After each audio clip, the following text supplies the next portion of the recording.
Chapter 559. When Donald saw Han Jin's figure disappear into the air, he immediately reacted and quickly retreated, trying to get out of the fight. However, Nicholas also reacted. With a roar, several sword lights tore through the sky and hit Donald's domain of death and withering. The sword radiance released by Nicholas looked unremarkable, and its attack power seemed to be mediocre. At most, it could cause the domain that enveloped Donald to shake violently. In fact, Nicholas' Galaxy Sword Radiance had unparalleled penetrative power. The sword radiance that was sent flying by Donald could still pierce through rows of walls like a hot knife through butter, flying hundreds of meters away. If it had been an ordinary powerhouse, they would have been cut to pieces by Nicholas' Galaxy Sword Radiance. Donald's domain of death and withering was the domain magic that belonged to the god of death, Hamas. Although Donald could not release the strongest power, all objects that entered the domain, whether they were alive or not, would be imprisoned and quickly dissipate. That day, Donald used the power of the domain to forcibly seal Han Jin's Red Lotus Hellfire. No matter how sharp Nicholas's attack power was, it could not do anything to this inheritance from the god of death, Hamas. Once his sword lights penetrated Donald's domain, they would hover there and then slowly disintegrate. Of course, he did not do it in vain. From the beginning of the battle until now, Donald's domain had been shaking nonstop, which meant that Donald's power had been flowing away. Sure enough, as Donald expected, Han Jin appeared in the sky, the invincible golden body waving its long blade. The shining light seemed to split the dark sky in half, and then fell straight down. Donald roared and waved his scythe full of power. A black blade of light rose straight up and met the long blade of the invincible golden body. Boom! The blade of light released by Donald was instantly shattered, and the invincible golden body flew back as if it had hit a mountain. However, Donald was facing two demigod masters. Although he focused his attention on Han Jin, Nicholas would not stand by and watch. A cold light flashed in Nicholas's eyes, and he pulled back his right palm before abruptly thrusting it forward. A giant sword light of more than 30 meters in length broke away from Nicholas's celestial river domain and arrived in a flash, bombarding Donald's domain. Ever since Nicholas left his Iron Fist town, he had experienced countless battles. But every time, he had defeated many people with fewer numbers and bullied many people. It was precisely because of these battles that he was able to comprehend and master the realm power. At this moment, he was joining forces with Han Jin to attack Donald, which was somewhat different from his usual style. Donald didn't use teleportation. With a low roar, he expanded his territory to the extreme and took Nicholas's attack head-on. If Han Jin's sensing power could break through the interference of space and accurately determine the trajectory of space jump, then the demon race's famous consummate skill would become a fatal flaw. It was like a person waking up and suddenly seeing a sharp sword stabbing at his face as soon as he opened his eyes. When the demon race used teleportation, the whole world would turn into nothingness. Only when the space jump was completed could they return to the original world. Under normal circumstances, their teleportation could dominate the whole battle, but when they encountered Han Jin, they were the ones who were caught off guard. The sword light penetrated Donald's domain like a ship cutting through the waves, but the speed of the sword light was getting slower and slower. When it was less than 2 meters away from Donald, the sword light finally condensed and then gradually dissipated. Struck by the huge impact, Donald couldn't help but retreat continuously. Han Jin appeared above Donald again and waved his blade furiously. There was a slight change in Donald's expression. This was definitely not the way to go. Han Jin had superior mobility compared to the demon race. It wouldn't be long before he and Fan Lunding were defeated. Boom! In the loud noise, Donald's death and withering domain shook even more violently, and Nicholas's figure shot out from the violent golden waves. Another sword light hit Donald's domain. Ha! Lord Raphael, were you looking for the shadow of death just now? Suddenly, there was a strange laughter, and then a figure appeared near Nicholas, waving a sickle and rushing into Nicholas's Star River domain. This was simply courting death. Nicholas snorted coldly and didn't even bother to respond to the other party. He continued to rush forward. In Nicholas's star river domain, clusters of white stars were constantly rotating, sometimes big and sometimes small, sometimes bright and sometimes dark.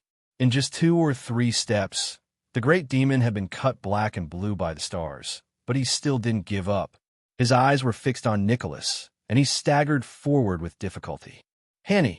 Donald cried out in grief, and then his figure shot out, meeting Nicholas's sword light head-on. Bam! Bam! Bam! The sword light released by Nikolai collided heavily with the black curtain that Donald waved. The stars scattered, and the black curtain also turned into drifting smoke. Then, the 2 domains also had a violent collision. The power of the 2 was almost the same, so neither of them could gain the upper hand. In the smoke and dust that soared into the sky, Nikolai and Donald were sent flying backwards. The most miserable one was Prince Hanny. Countless star clusters kept cutting him, and not only did they leave thousands of wounds on his body, but his eyes were also badly mutilated. Nicholas was sent flying by Donald, and he crashed into Prince Hanny. The closer he got to Nicholas, the denser the star clusters became. Prince Hanny's body, which was riddled with holes, was instantly smashed into pieces of flesh and blood. Han Jin was stunned for a moment, and an ominous feeling rose in his heart. He should have attacked Donald immediately and made Donald tired, but now he had to divert his attention. His gaze slowly swept around Prince Hanny's corpse. Nicholas used his legs to stabilize his body, and then slowly walked toward Nicholas, whose face was full of grief. After Nicholas walked past Prince Hanny's tattered corpse, a faint smoke slowly peeled off from the flesh and blood and condensed to a point. Han Jin's face changed greatly. "Ankiel, Nicholas, go. Go." If Prince Hanny's death really brought about the arrival of the Death God's branch, then the situation would be irreversible. In a Holy Crown city, he had killed the Death God's projection with the help of the Yin-Yang explosion-killing formation. Here, he could do nothing, not to mention that Denver was watching him covetously. "Go? You still want to go?" Donald laughed bitterly, and then rushed up, waving his sickle wildly. "All of you stay." Donald would rather die in battle than let Prince Hanny's death be meaningless. Otherwise, why would he wait until now? In the Lost Valley, Hanny had risked his life to kill Ankiel, so the situation would not be as bad as it was now. Nikolai waved both of his palms in succession. Streaks of sword light shot out and cut Donald's dancing black curtain into pieces. Donald's sudden counterattack surprised him, but Han Jin's words shocked him even more. While blocking Donald's attacks, Nikolai shouted angrily, "Why do you want to leave?" Han Jin swung his sickle forward with all his strength, and the invincible gilded body shot down. His long blade wrapped in a powerful force, slashing toward Donald. "I'll block him. You go and help Ankiel." "Go. It's the Death God's projection." Nikolai's body stiffened. He turned around abruptly and saw wisps of smoke condensing toward the center. Then he felt a chilling sensation coming from a place far, far away. Nikolai reacted quickly. He didn't waste any more words and immediately shot towards Ankiel in the distance. Donald raised his sickle with all his might, blocking Han Jin's attack. The hundreds of abyssal demons who were watching the battle from the outside also released their teleportation abilities, chasing after Nicholas like a swarm of locusts. It was very difficult for Nicholas to escape. Now that he had the protection of his domain, the abyssal demons did not dare to attack, but Nicholas could not maintain his domain forever. The moment his power was exhausted, the abyssal demons would definitely swarm him. Seeing Nicholas rushing over to help, Valentine snorted coldly and then took the lead to leave the battle. He could not even take down Ankiel now, and if Nicholas joined in, he would definitely lose even faster. Donald's eyes had turned blood red. After blocking Han Jin's attack, he ignored the violent tremors in his domain and forcefully leaped up, swinging his sickle toward Han Jin. Boom! In a head-on collision, Han Jin was actually sent flying far away. However, this was done deliberately. Then, Hanjin turned around and ran straight into the distance. Hanjin did not release the ground shrinking spell because he wanted to attract Donald's attention. Otherwise, Nicholas would definitely not be able to escape. Seeing Hanjin run toward the Demon Mountain, Donald was stunned. He had no confidence in killing Hanjin and subconsciously wanted to give up on Hanjin and chase after Nicholas and Ankiel. However, he could not let Hanjin go to the Demon Mountain. Who knew what would happen? Therefore, he was a little hesitant. At this moment, the wisps of smoke condensed into a figure. Then, the figure opened his eyes and coldly looked at Hanjin, who was running further and further away. Although the god of death was the most powerful god of darkness, it was not easy for his projection to pass through the void and the obstacles of the laws to descend to this plane. At least it should not be so fast. There could only be one explanation. The god of death had been looking for this place and had been paying attention to it all this time. Even Donald had an incredulous look on his face. However, the projection of the god of death had already appeared. No matter how anxious he was, he had to suppress the bloodthirsty desire for revenge. Donald lifted his battle robe, knelt on one knee, and bowed his head respectfully. The abyssal demons that were flashing around Nicholas also stopped what they were doing and turned to look in this direction. Then, they all knelt down one by one. The figure was still staring at Hanjin's back, as if he was reluctant to let Hanjin go. After a few seconds, he raised his head and let out a silent roar. A shock wave composed entirely of smoke and dust then swept in all directions, the tip of the shock wave reaching hundreds of meters into the air. The invincible shock wave swept through everything in Gray Valley City, causing houses to collapse one after another like dominoes. Donald was unaffected, and the abyssal demons kneeling on the ground were also unaffected. However, Fan Lunding, who was standing there in a daze, was unlucky. The dragon god's flame domain that he had forcibly re-released instantly disintegrated, and his body was also sent flying with a miserable groan. In the blink of an eye, he flew 600 to 700 meters away, deeply embedded into a high wall, and even merged with it. Fan Lunding's chest could be seen from the front, and his buttocks could be seen from the back. In the next moment, the shockwave that followed smashed the high wall into scattered bricks and rubble. Fan Lunding's body was also buried in the rubble. On the other side, Nicholas and Ankiel were also hit by the shockwave. Their domains were violently distorted. However, they were thousands of meters away from the epicenter, and the power of the shockwave had been greatly reduced. They were much luckier than Fan Lunding. Nicholas's expression changed drastically, and Ankiel's beautiful face turned pale. Was this the power of the law? The difference was too great. No wonder Hanjin was so scared just now. But didn't Hanjin once destroy a projection of the death god? How'd he do it? Thinking of this, Nicholas could not help but leap into the air and look back. Raphael, he went to the Demon Mountain. Ankiel answered as she desperately flew forward. She knew that even without Donald and Fan Lunding, the three of them were no match for the death god's projection.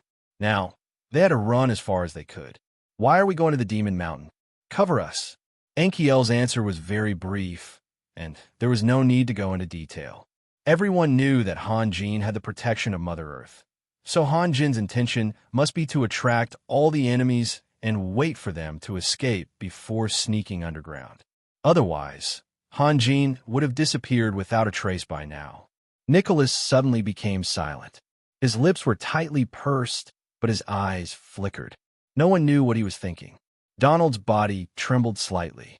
He did not know how to describe the anxiety in his heart. Unfortunately, he was facing his master, and he could not rush him. He could only wait silently. Suddenly, a series of strange sounds came from the sky. One after another, extremely small but clearly visible cracks spread out without any pattern. Moreover, the speed at which they spread was extremely fast, and they were still constantly increasing in thickness. In the blink of an eye, the entire sky had been cut into countless pieces. Donald suddenly thought of something and raised his head. His pupils had shrunk to the size of a needle. He said in a trembling voice, Lord, the death god must have concentrated too much power into his projection, and it had far exceeded the constraints of the laws. If this continued, there could only be two results. The first was that the laws of the world would completely collapse, which meant that it was facing a great destruction. The second was that it would trigger a suicidal rebound from the laws of the plane, or it would attract the intervention of other gods, or even violent intervention. In that case, the death god would suffer a great loss. Either way, Donald did not want to see it. The former was for himself and the survival of the demon race, and the latter was for the future. The figure seemed to be too lazy to pay attention to Donald. He shook his body a few times, but his eyes were still staring at Han Jin's back. Then, he suddenly rushed out and chased after Han Jin like a stream of light. After his figure moved, the tens of millions of cracks in the sky disappeared. Death God Hamas might have taken back the power that the plane could not bear. Donald breathed a sigh of relief. This result was exactly what he wanted. With the Death God's projection, Han Jin would die if he did not escape. There was no way that he could play any tricks. Donald could lead his people to chase after Nicholas and Ankiel.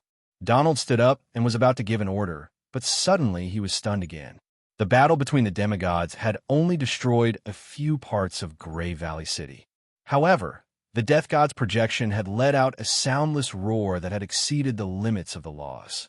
It had almost turned the entire Grey Valley City into ruins. The residents of the city had long been evacuated by Donald. When the abyssal army that had acted as bait had retreated from the city, there should have been no one left in the city. However, there were clearly a dozen figures standing in a corner. A monster in a golden robe was sitting on a chair. Behind him, more than a dozen monsters were like stars surrounding the moon.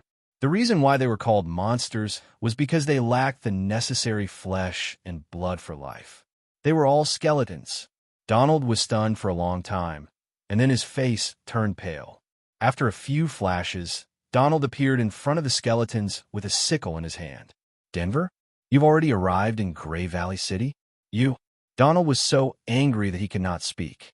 Denver had brought his disciples to hide in Grey Valley City quietly and let them fight to the death without making a move. What was the meaning of this? With Donald's experience, he did not have to think to know that the despicable Denver wanted to reap the benefits. To put it in a more vicious way, if both sides suffered losses, Denver was very likely to capture all these demigod-level powerhouses in one fell swoop. Then, there would no longer be any powerhouses in the abyss or the surface world who could fight against Denver. Donald could not suppress the anger in his heart. He did not bother to use honorifics and directly called Denver's name. This damned, undead creature was too despicable, too shameless. Ahem, this. The skeleton, sitting on the chair, seemed a little embarrassed. He scratched the smooth, mirror-like skull with his pale fingertips. "If I say, we have a meal here, would you believe me?" Donald was so angry that he almost cursed out loud, but in the end, he forced himself to hold back and said coldly, "Denver, you disappoint me. That's the Death God's residence?" Denver looked around and said, "What a powerful force it actually..." Although Denver did not finish his sentence, Donald knew what he meant. If it was not for the powerful roar released by the Death God's projection, which destroyed Denver's enchantment while destroying the city, perhaps Donald would not have known that Denver had come long ago. "Denver, what do you mean?" Donald resisted the urge to vomit blood. "Nicola and Ankiel are running away. Don't you want to do something?" "Okay, come, let's continue." Denver knocked his bone staff on the chair's handle. "Donald, go do your thing. Don't worry about us." "Denver, you're helping them?" Donald sucked in a breath of cold air. "I'm not helping anyone." Denver let out a strange laugh. Donald's eyes flashed fiercely. If possible, he really wanted to eat the skeleton in front of him alive. Denver was lurking here with ulterior motives. How could he dare to lead his people to chase after Nicola and Ankiel? Who knew what Denver would do? To be continued. If you want to know what will happen next, please go to www.chijian.com. There are more chapters. Support the author. Support the original reading. Chapter 560. Donald suddenly recalled Han Jin's strange words. "Let him come out." How long are you going to keep this a secret? It was only then that he realized that Han Jin had already noticed Denver's existence. He could not help but be secretly shocked by Han Jin's insight. At the same time, he was extremely furious. If Denver could make a move first, Han Jin would not have had to sacrifice himself at all. It was all because of this filthy skeleton that he lost his only brother. Donald's eyes gradually turned cold as he glared at Denver. If looks could kill, Denver would have died countless times already. At that moment, a loud bang came from the ruins. Fantine's figure soared into the sky, and he immediately released his territory as soon as he appeared. He scanned his surroundings with lingering fear. In this dazzling battle, the Black Dragon King was the most humiliated one. First, he was beaten up by Han Jin and Ankiel. Then, he was attacked by the Grim Reaper's clone for no reason. The anger in his heart was no less than Donald's at that moment. However, when Fantine saw the group of skeleton creatures confronting Donald, he was obviously surprised. Lord Denver? When did you arrive? He arrived a long time ago. He has been watching us clowns put on a show, Donald said with a sneer. Fantine's expression changed drastically.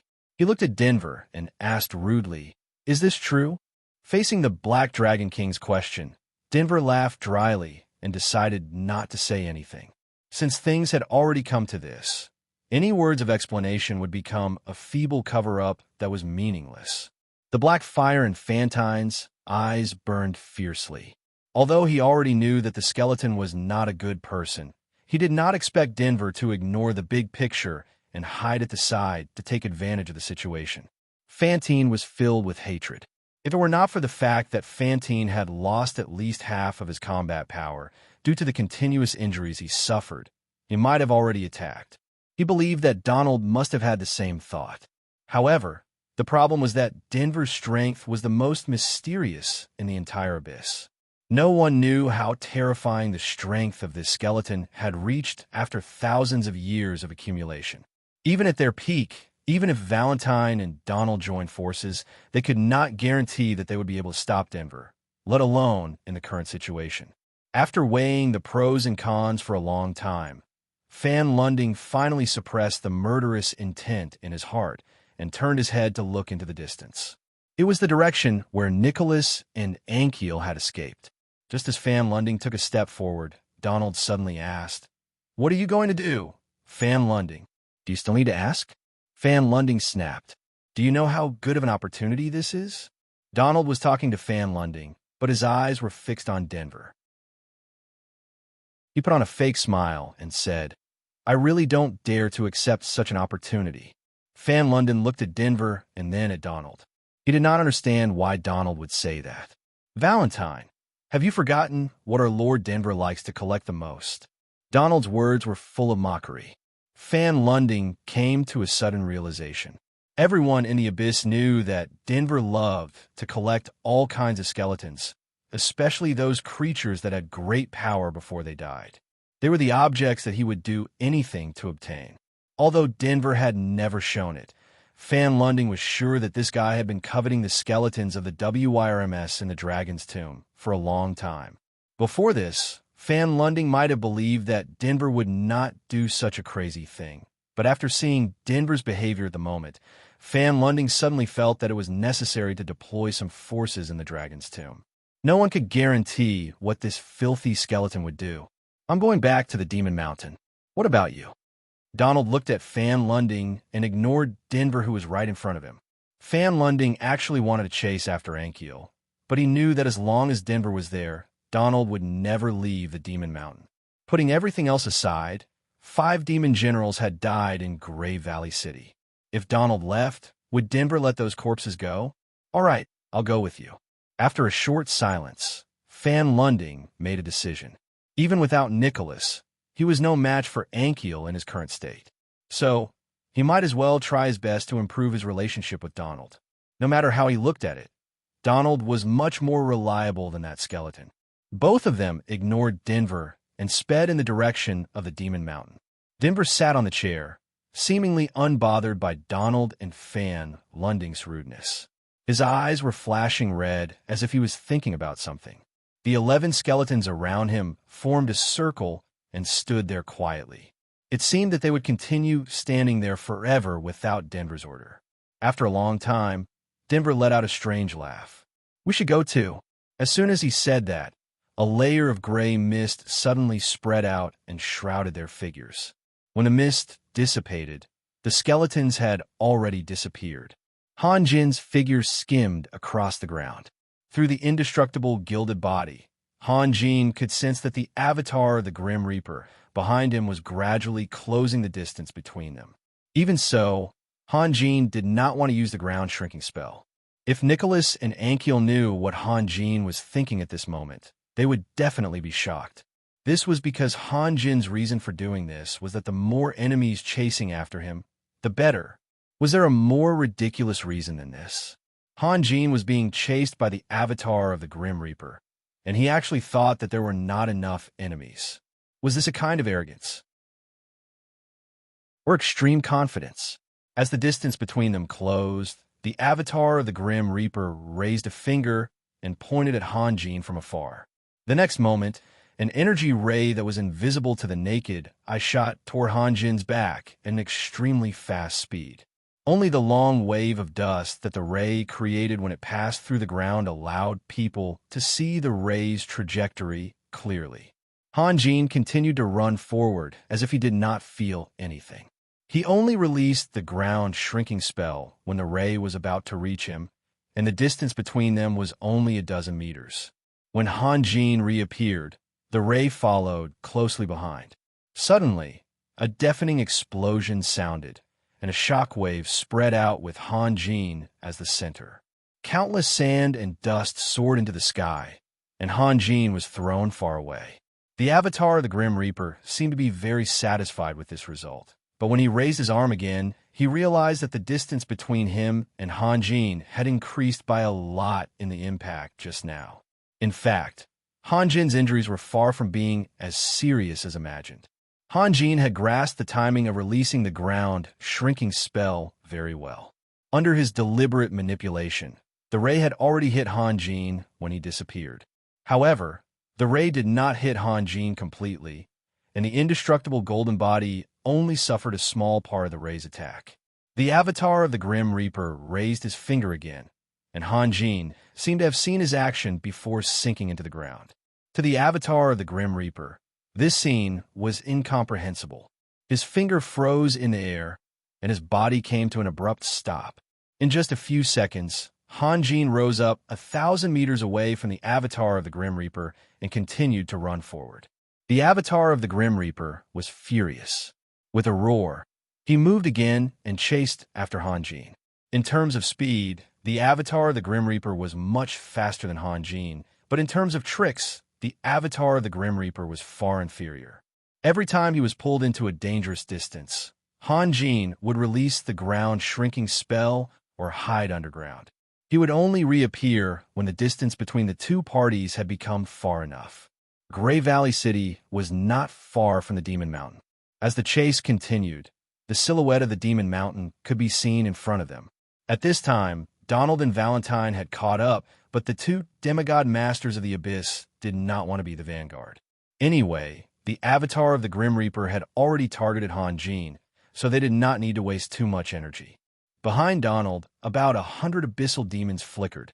He had also sent a small number of elite warriors to follow Nicholas and Ankiel.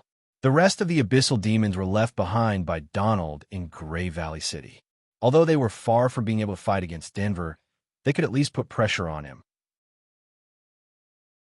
No matter what Denver wanted to do, he could not do it openly. Would Denver dare to risk an all-out war with the abyssal demons? Moreover, the avatar of the Grim Reaper would exist for a certain period of time. If Denver really angered him, he would definitely fight with him to the end. Although Han Jin had previously claimed that he had killed the avatar of the Grim Reaper, Valentine and Donald, who had personally experienced or witnessed the immense power of the avatar, were certain that Han Jin did not possess such terrifying power. If that were true, Valentine and Donald would not have been able to survive until now. The domain was very fragile in front of the avatar of the Grim Reaper.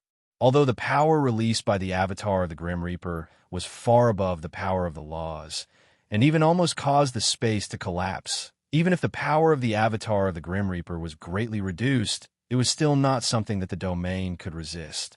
How powerful was the power that could kill the avatar of the Grim Reaper? They had already arrived at the Cursed Hill, which was the barrier of the Demon Palace. About a dozen abyssal demons were pacing back and forth in the Cursed Hill. Obviously, Donald had greatly increased the security of the Demon Mountain. When the abyssal demons saw Han Jin rushing over, they simultaneously used instant transmission. Unfortunately, they did not witness the battle in Grey Valley City, so they had no way of knowing that Han Jin could already see the trajectory of their spatial jump. Han Jin did not slow down in the slightest. He gently moved the long sword in his hand, and a golden wave swept out. Two abyssal demons had just appeared beside Han Jin, but before they could even raise their sickles, the golden wave had already swept past their waists. The other abyssal demons appeared several dozen meters away from Han Jin. They were lucky. Han Jin was focused on running forward and did not have the time to attack them. He was only shocked by the death of his companions. Han Jin's figure turned, and he circled around the Cursed Hill, then flew toward the Demon Palace. There were still a dozen abyssal demons in front of the Demon Palace. When they saw the scene of their companions being killed at lightning speed, they were somewhat afraid. They did not know whether they should stop him or not, and even more so, did not know if it would be of any use. However, Han Jin's speed was not as fast as the Death God's projection, and he had no choice but to change directions. The direct result was that the distance between the two was rapidly shortened. 300 meters, 200 meters. When Han Jin's toes finally stepped on the grayish-black steps in front of the Demon Palace's gate, the distance between him and the Death God's projection was already less than 100 meters. The instant Han Jin stepped on the steps, an ominous feeling welled up in his heart. He did not know what the steps were made of, but it was definitely not solid stone. However, the feeling transmitted from the tip of his feet told him not to use Earth Meld, as it had already lost its effect. Donald, who was behind him, revealed a sinister smile. He no longer cared about Valentine and used instant transmission to flash away. The Death God's projection shot forward, and at the same time, punched at Han Jin's back from afar. Just as his fist was punched out, Han Jin's cloak was tightly wrapped around his body. Han Jin made a hand seal and released the ground shrinking spell. An inconceivable scene appeared. He had already made a hand seal, but Han Jin's figure did not move at all. He just stood there blankly. At this moment, the Death God's projection had already flown over 100 meters, and his fist heavily smashed into Han Jin's back. Asterisk boom. Asterisk the indestructible gilded body, which had once faced Valentine's Dragon God's flame domain and Donald's death and decay domain head-on, actually trembled violently under the bombardment of this fist. The bright golden light suddenly dimmed, and Han Jin's figure flew out like a cannonball. He was like a tennis ball that had been sent flying by a racket. He smashed through the door and fell into the hall. Several female abyssal demons were busy in the hall, as if they were wiping the dust off a magic lamp. Han Jin's sudden intrusion stunned them, and then they pounced on Han Jin. Although the indestructible gilded body took all the damage, a large amount of vital energy was instantly drained, and Han Jin felt his blood churning. Moreover, the surrounding scenery became inexplicable. The figures of the female abyssal demons were elongated and distorted. The entire hall was also crooked, and the grayish-black floor was as irregular as the surface of the sea. Han Jin knew that this might be the result of the Death God's projection's punch, or maybe the entire Demon Palace was enveloped by a strange spatial boundary. However, Han Jin didn't have time to think about it, and he also didn't have time to pay attention to those female abyssal demons. The Death God's projection was right behind him. He simply closed his eyes and brandished his long blade with all his might, charging straight ahead. In that distorted world, countless shadows of all shapes and sizes drilled out of nowhere and swarmed toward Han Jin. However, The indestructible gilded body possessed the awe-inspiring aura of heaven and earth, and as long as the shadows approached, they would be sent flying far away. Asterisk boom. Asterisk boom boom boom. Asterisk with the incomparably sharp golden waves as the vanguard, Hanjin smashed through one wall after another like a hot knife through butter. The death god projection roared once again and quickly chased after Hanjin. Donald heard the rumbling sounds coming from the demon palace, and his complexion changed. He had already made sufficient preparations, and originally thought that as long as Hanjin stepped into the demon palace, he would definitely be helpless and wait for death. Who would have thought that Hanjin actually still had the ability to fight? The death god's projection quickly caught up, and once again punched toward Hanjin's back. Hanjin couldn't release the ground shrinking spell, nor could he use Earth Escape. Without these two life-saving techniques, his actual combat strength had been greatly weakened. In a situation where he couldn't dodge or block, he simply ignored it and revolved his vital energy to the extreme and continued to charge forward. Asterisk boom. Asterisk the indestructible gilded body trembled violently once again, and its luster became especially dim, like a candle in the wind, about to be extinguished at any time. Hanjin let out a muffled groan and borrowed the force of the death god's projection's bombardment to charge forward even faster. The walls in front of him were like paper, and they collapsed one after another. Fortunately, Hanjin knew the layout of the demon palace like the back of his hand. There were a few places that he had to avoid, such as the Abyss Demon's Morning Hall, the Greater Demon's Meditation Room, the Prayer Hall, and so on. The facilities there were so deep that even Leonardo couldn't see through them. Although Hanjin didn't have the strength to fight back, every time the death god's projection struck the indestructible gilded body, he would also receive a strong backlash. The former borrowed the force to continue flying, while the latter paused for a moment, and the distance between them immediately increased. The collapsing walls also interfered with his vision. Hanjin fled with all his might. In his memory, he had never been as nervous as he was now. It could also be said that this was the first time he had deliberately put himself in extreme danger. So who could he blame? His appetite was too big, and he wanted to get rid of all his troubles once and for all. The demon palace occupied a very large area, and the distance from the front door to the back door was more than 10 kilometers. Although Hanjin's speed was very fast, and the collapsing walls also interfered with the pursuit of the death god's projection, and he himself didn't cause any elemental fluctuations, the difference in speed between the two sides was still there. After a moment, the death god's projection caught up to Hanjin once again, and once again punched Hanjin's back. Asterisk boom. Asterisk the indestructible gilded body flickered and finally collapsed. A golden ripple spread out from Hanjin in all directions, and that golden ripple didn't seem to be a real existence. It passed through the pillars, the walls, and even the death god's projection's body without any hindrance. The death god's projection paused for a moment, and when he discovered that the golden ripple didn't have any effect on him, he raised his head and looked for Hanjin's traces. At one end of the demon palace, the golden ripple had already seeped into the depths of the earth, and at the other end of the demon palace, the golden ripple rushed past the cursed hill and swept towards Grave Valley City in an instant, and then continued to spread forward. Many abyssal demons raised their heads and silently looked at the traces left behind by the dazzling golden ripple. Between heaven and earth, there was a faint feeling of grief. When the indestructible gilded body was first revealed, heaven and earth couldn't tolerate it, and even caused a heavenly tribulation.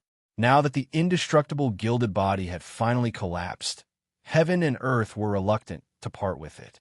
Nicholas suddenly stopped and raised his head to look at the sky, and Ankiel also raised her head at the same time. The golden ripple swept through the sky at an extremely fast speed. Although they didn't personally witness the battle between Hanjin and the death god's projection, they knew that the magic released by Hanjin had already been dispersed. Ankiel secretly clenched her teeth and wanted to continue forward, but she saw that Nicholas was still standing there in a daze. Nicholas? Enkiel called out. I'm going back. Nicholas smiled. What? What did you say? Enkiel slightly raised her eyebrows and took a deep breath. I don't want to run away like a dog, Nicholas said indifferently. To be continued. If you want to know what will happen next, please go to www.chidian.com. There are more chapters. Support the author. Support the original reading.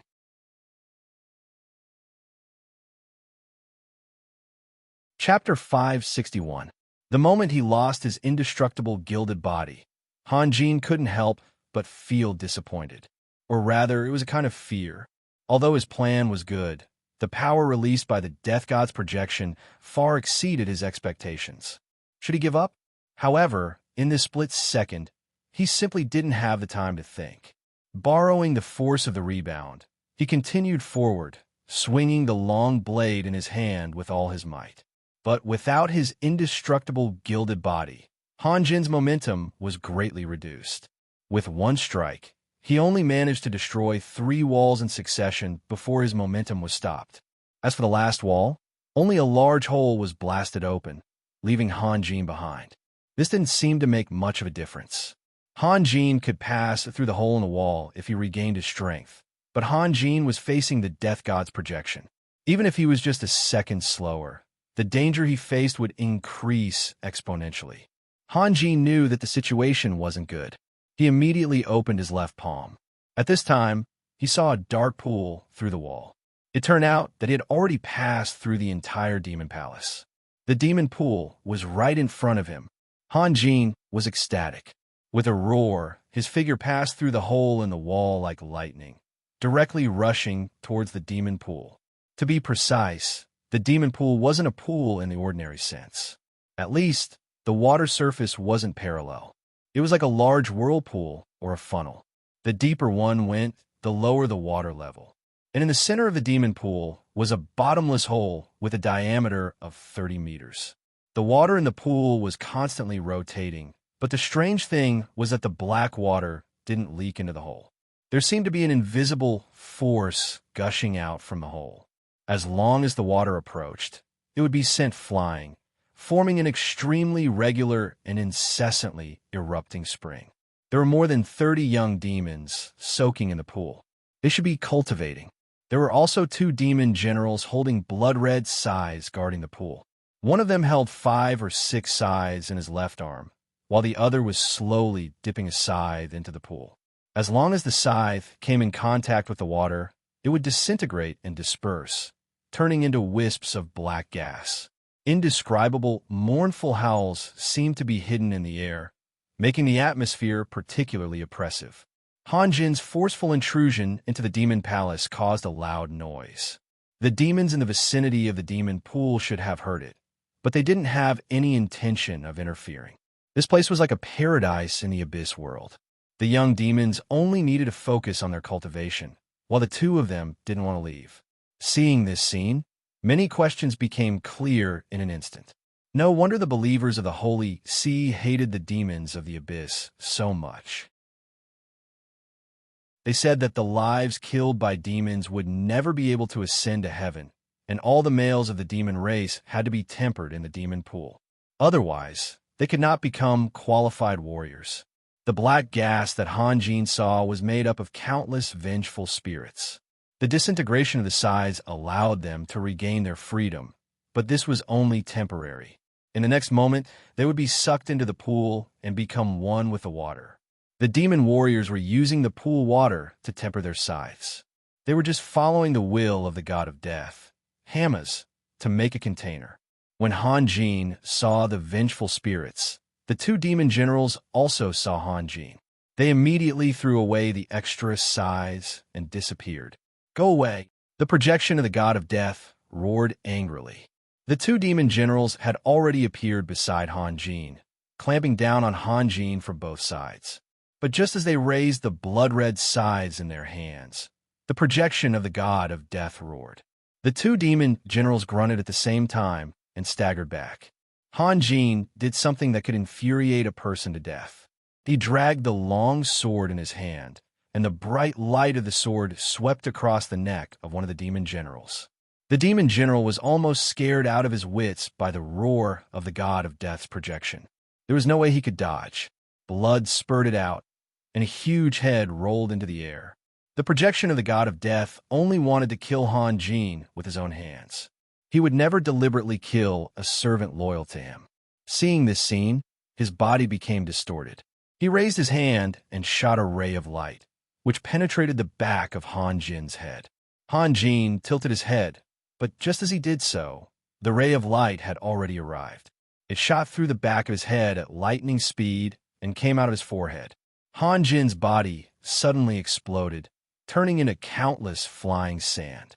Then he appeared in another place, and the projection of the god of death punched out again. Boom! Han Jin only had time to protect the heavenly Tao in front of him. The heavenly Tao's fist had already arrived. The heavenly Tao was completely shattered, turning into pieces of starlight that fell into the pool, embedded on the shore, and even shot straight up, finally disappearing into the vault of heaven that was hundreds of meters high. Han Jin's body flew far away like a kite with a broken string. An arrow of blood spurted out from the side of his mouth, and then he fell heavily into the pool. No one did it like that. It was too ungentlemanly. Shouldn't he say a few words of nonsense after seeing such a magical life puppet? Han Jin couldn't help but think of the fallen angel Catherine. Compared to the projection of the god of death, Catherine was undoubtedly much more adorable. However, the projection of the god of death didn't even give him a chance. It was too vicious. Han Jin didn't dare to hesitate anymore. He desperately circulated all of his remaining vital energy and flipped open his left palm. A fiery red calamity word suddenly appeared in his palm. Then, countless rays of light pierced through the pool that was firmly enveloping Han Jin. The projection of the god of death was about to punch the place where Han Jin had sunk when he suddenly saw sharp, straight, and powerful rays of light shoot out. His expression changed, and he crossed his arms in front of him to protect himself. The next moment, he heard Han Jin's voice. "Goodbye, but there will be a day when I will look for you."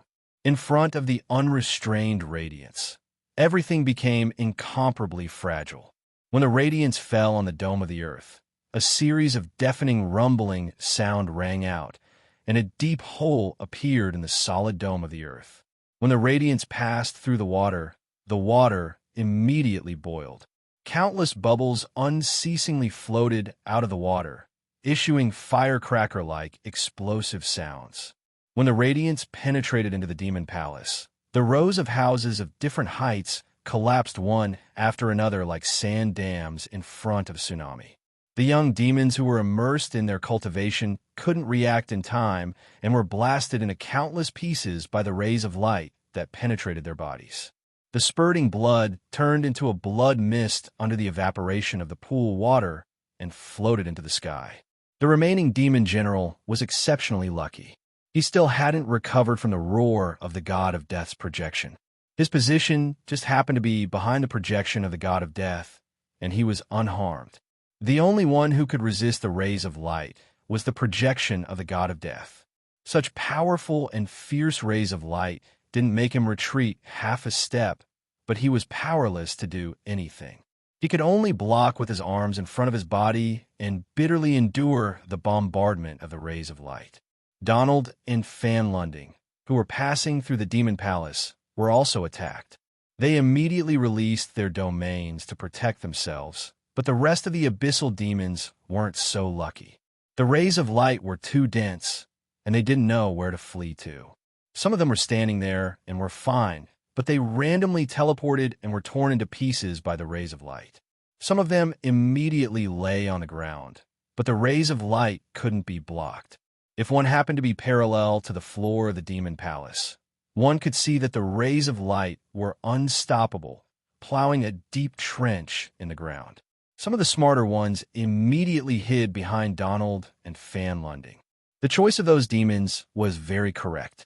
Although the rays of light contained supreme divine power, they wouldn't automatically turn. As long as Donald and Fan Lunding could withstand it, their lives wouldn't be in danger. Unfortunately, this was just the beginning. The moment the rays of light turned dim, a circular shockwave surged out in all directions with Han Jin as the center. When powerhouses fought, it wasn't strange for shockwaves to be generated due to the collision of power. However, all the shockwaves were semicircular, because no matter how powerful the shockwave was, it couldn't destroy the Earth. However, the shockwave released by Han Jin was perfectly circular. The demon pond below him was instantly blasted into a huge crater with a radius of several hundred meters. Even the water in the pond was almost evaporated. The lofty dome above also collapsed, and the earth suddenly became as soft as dough. Under the influence of the indescribably powerful shockwave, not only was most of the demon palace turned into ruins, but even the demon mountain had countless cracks on it. Nearly a third of the mountain pillars were slowly collapsing. Countless male and female demons were violently thrown into the air by the shaking ground. Just being thrown like this had already caused them to suffer heavy injuries, and even their internal organs had been shaken out of place.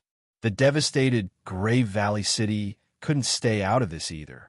The city walls collapsed, and some of the surviving buildings in the city were also turned into ruins. From this moment on, Grave Valley City had completely become a part of history. On the ruins, Nicholas and Ankiel, who had forcibly broken through the blockade of the abyssal demons, were dumbfounded.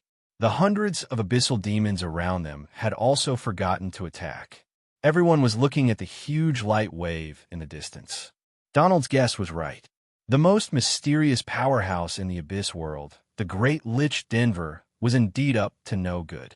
When he learned that the powerhouses of the surface world had invaded the abyss world, he deliberately told Donald a later date and then hid in Grave Valley City in advance just to take advantage of the situation. He was not interested in fighting. He only liked the remains after the war. The Great Lich Denver even dared to have designs on the fallen angel Catherine, not to mention the demons, dragons, and humans who had died in the war. Therefore, although Denver said that he was going to leave, he didn't actually leave. He hid in the Demon Mountain with his disciples and was lucky enough to witness a magic storm that could destroy the world. Of course, he thought that it was a kind of magic. The enchantment that Denver had set up was twisting crazily, but it didn't collapse because it was far away. Denver didn't think that such a terrible magic spell couldn't compare to the roar of the shadow of death. Obviously, it was another kind of power that was above the law. Denver's eyes kept flashing. He didn't say anything, but his disciples couldn't help it. One of them whispered, "Teacher, this is a battle between gods. How is it possible? How is it possible?" That Raphael. Denver's voice sounded very old, but no one could answer his question. "Teacher, what should we do? It won't do us any good to stay here. Let's go." "Teacher, shall we go back?" another disciple asked. "No." Denver paused for a moment. He was an old monster after all.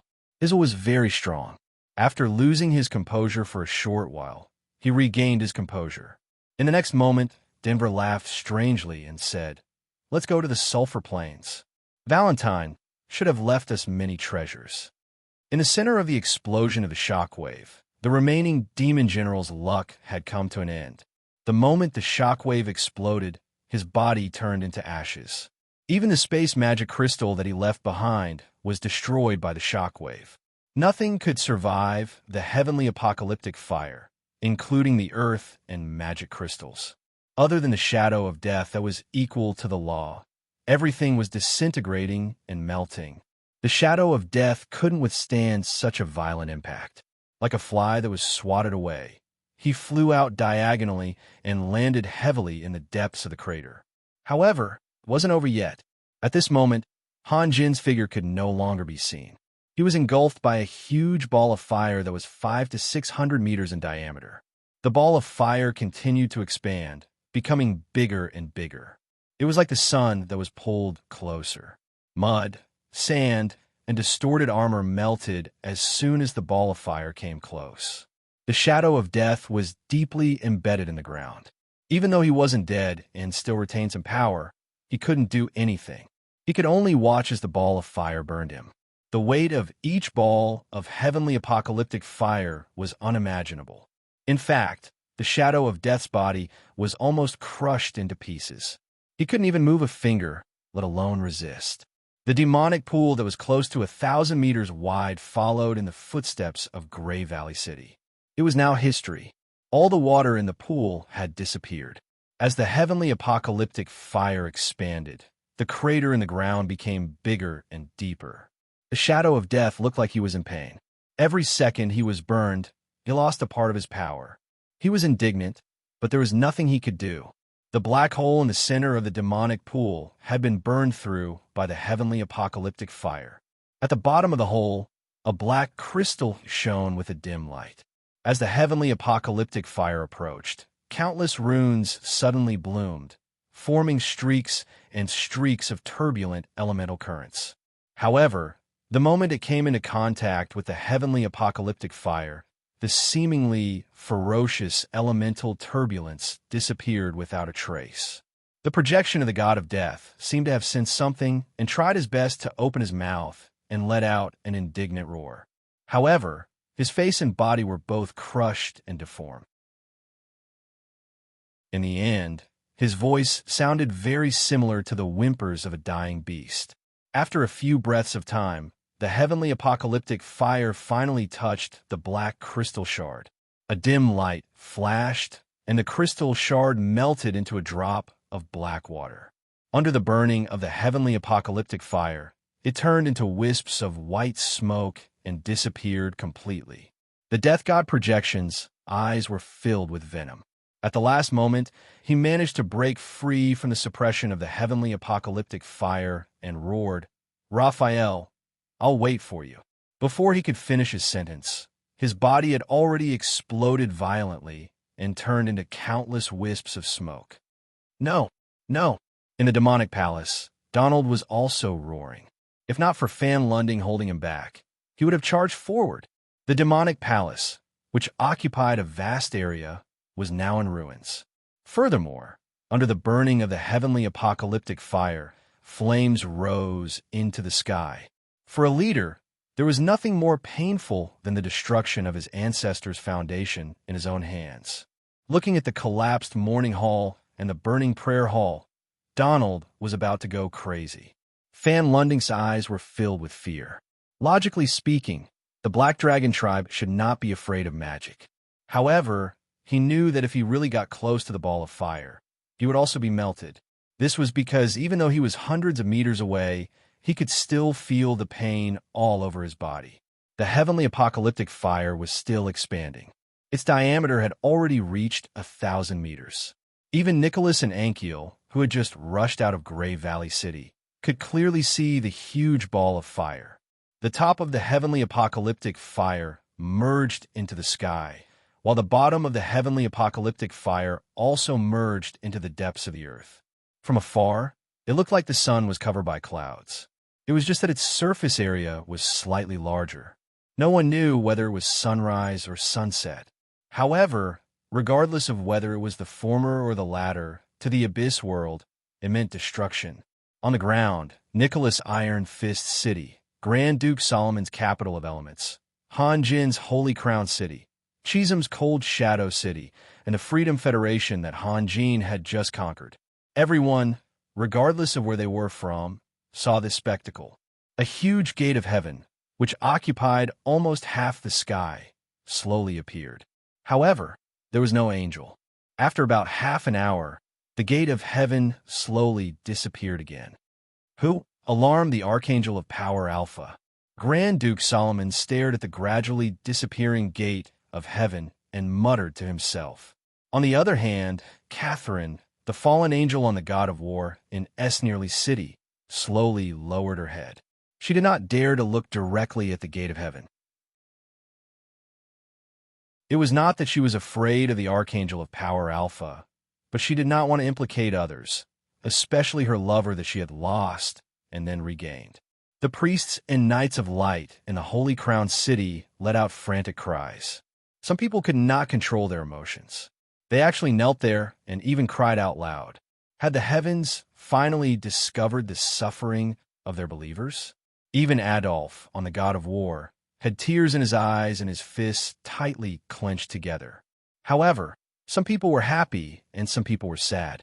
On the mountains of the unsetting sun, the new Pope of the Vatican, Zachary, had become an ant on a hot pan. He knew that his position was not legal. If the Archangel of Power Alpha really wanted to interfere with the secular affairs of the Vatican, he would definitely be finished. There was another person who was also in a bad mood. When the luster of the heavenly apocalyptic fire gradually dimmed, Han Jin's figure fell from the sky to the ground. Now it was his turn to be unable to move. He did not even have the strength to get up. He needed time to rest for a few minutes. Even if he could not open the mustard seed space, he could at least use the earth meld.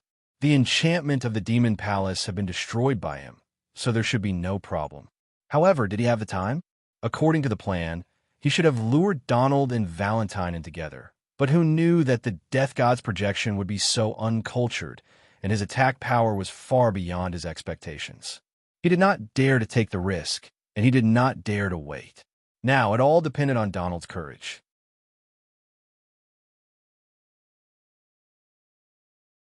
Chapter 562. At this moment, it was too late for regrets. If he had been just a little bit braver, even if he had bought just one more second for Donald, Han Jin would have died here. From another perspective, if he had been able to walk side by side with Donald at the beginning, he could have discovered that Han Jin was already immobilized, and the outcome would have been completely different. However, it was all too late. Fan London soon realized that he was in a bad situation. Donald was dead, and he was exhausted. On the other hand, Nicholas and Ankiel were still in peak condition. The three demigods of different factions were facing each other in silence. Nicholas had no time to care about Fan Lunding. To him, Han Jin was far more dangerous than Fan Lunding in the future. Han Jin was still very young. What if Han Jin was given a few more years to develop? What happened then? Ankiel could not be distracted either. The murderous aura emitted by Nicholas was too strong, as if it would completely explode at any time. Fan Lunding, on the other hand, was at a loss. Leave? He was unwilling to leave. Stay? He was afraid that he would only die. In the almost stagnant atmosphere, time slowly passed. After a few minutes, Fan Lunding finally made a decision. He slowly retreated, then jumped up and quickly shot into the distance. Fan Lunding did not even dare to look back. Since he had already escaped, why should he care about his reputation? As long as he was caught by either Nicholas or Ankiel, he would very likely follow in Donald's footsteps. Fan Lunding's escape immediately caused a commotion among the remaining abyssal demons. As the saying went, when the tree falls, the monkeys scatter. Moreover, Han Jin's strength could no longer be described as terrifying. It was the truth of those who submit to me will prosper, and those who resist me will perish. Even the projection of the death god had been destroyed. If they rushed forward, they would only be courting death. When Fan Lunding's figure shot into the air, the remaining demons all fled in different directions.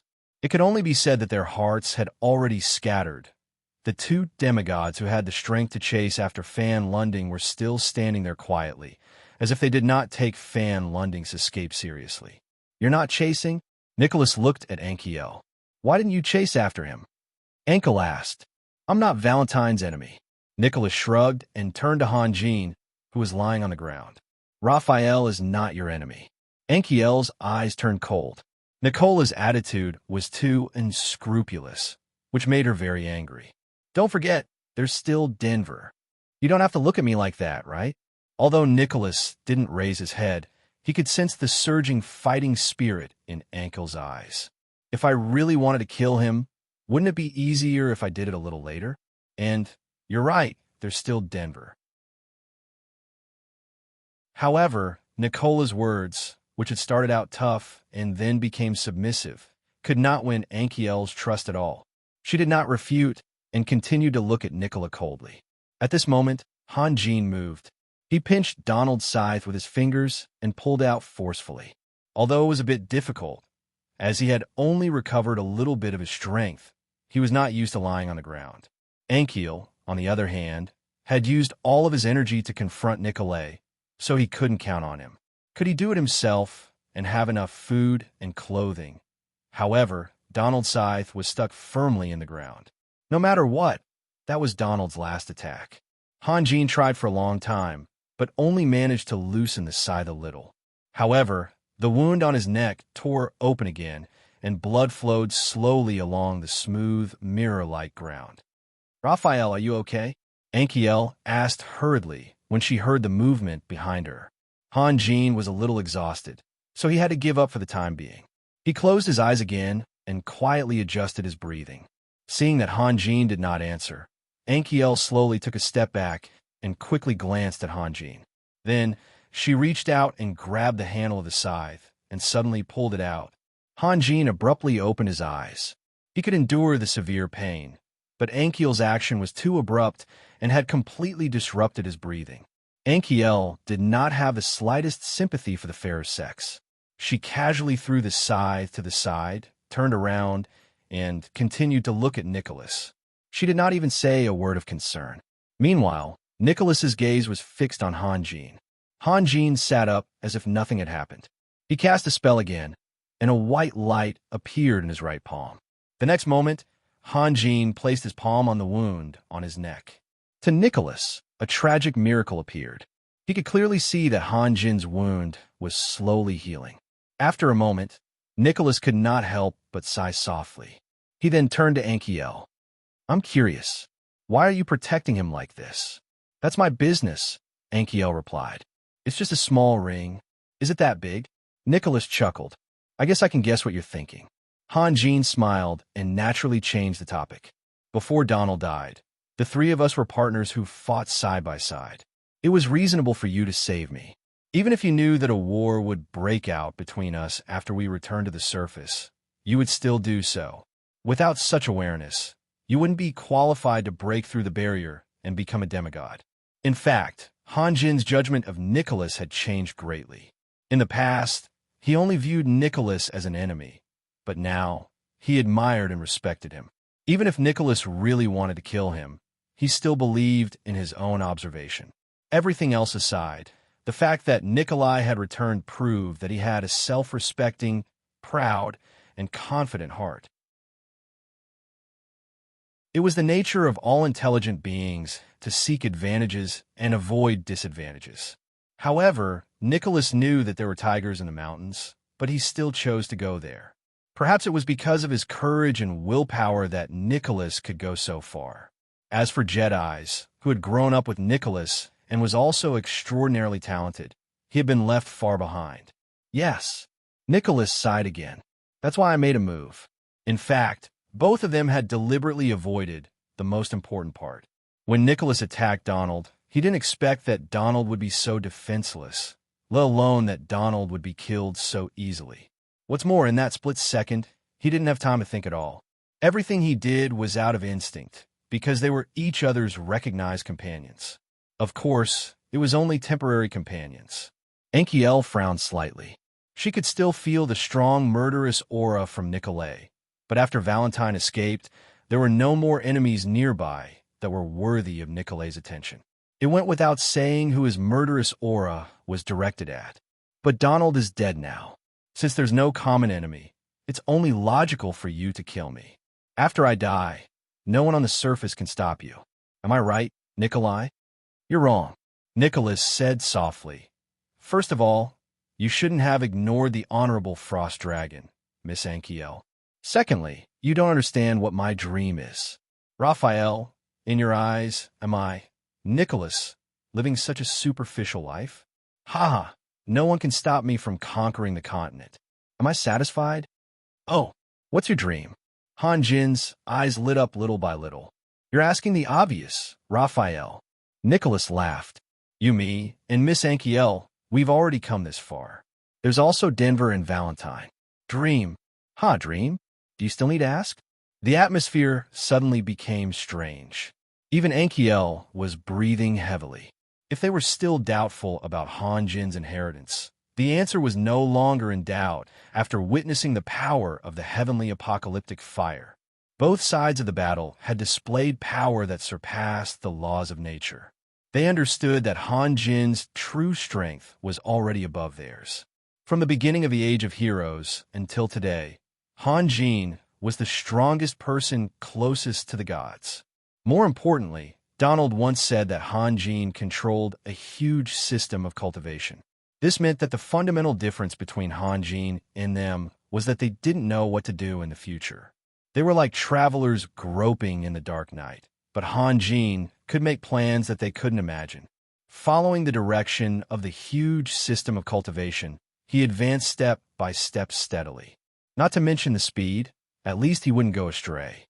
So, you want to stop me? Han Jin was too lazy to pretend. Stopping me doesn't mean you can succeed. Han Jin's words were like a heavy bomb that hit the weakest part of Nicholas's heart. Nicholas's face changed immediately.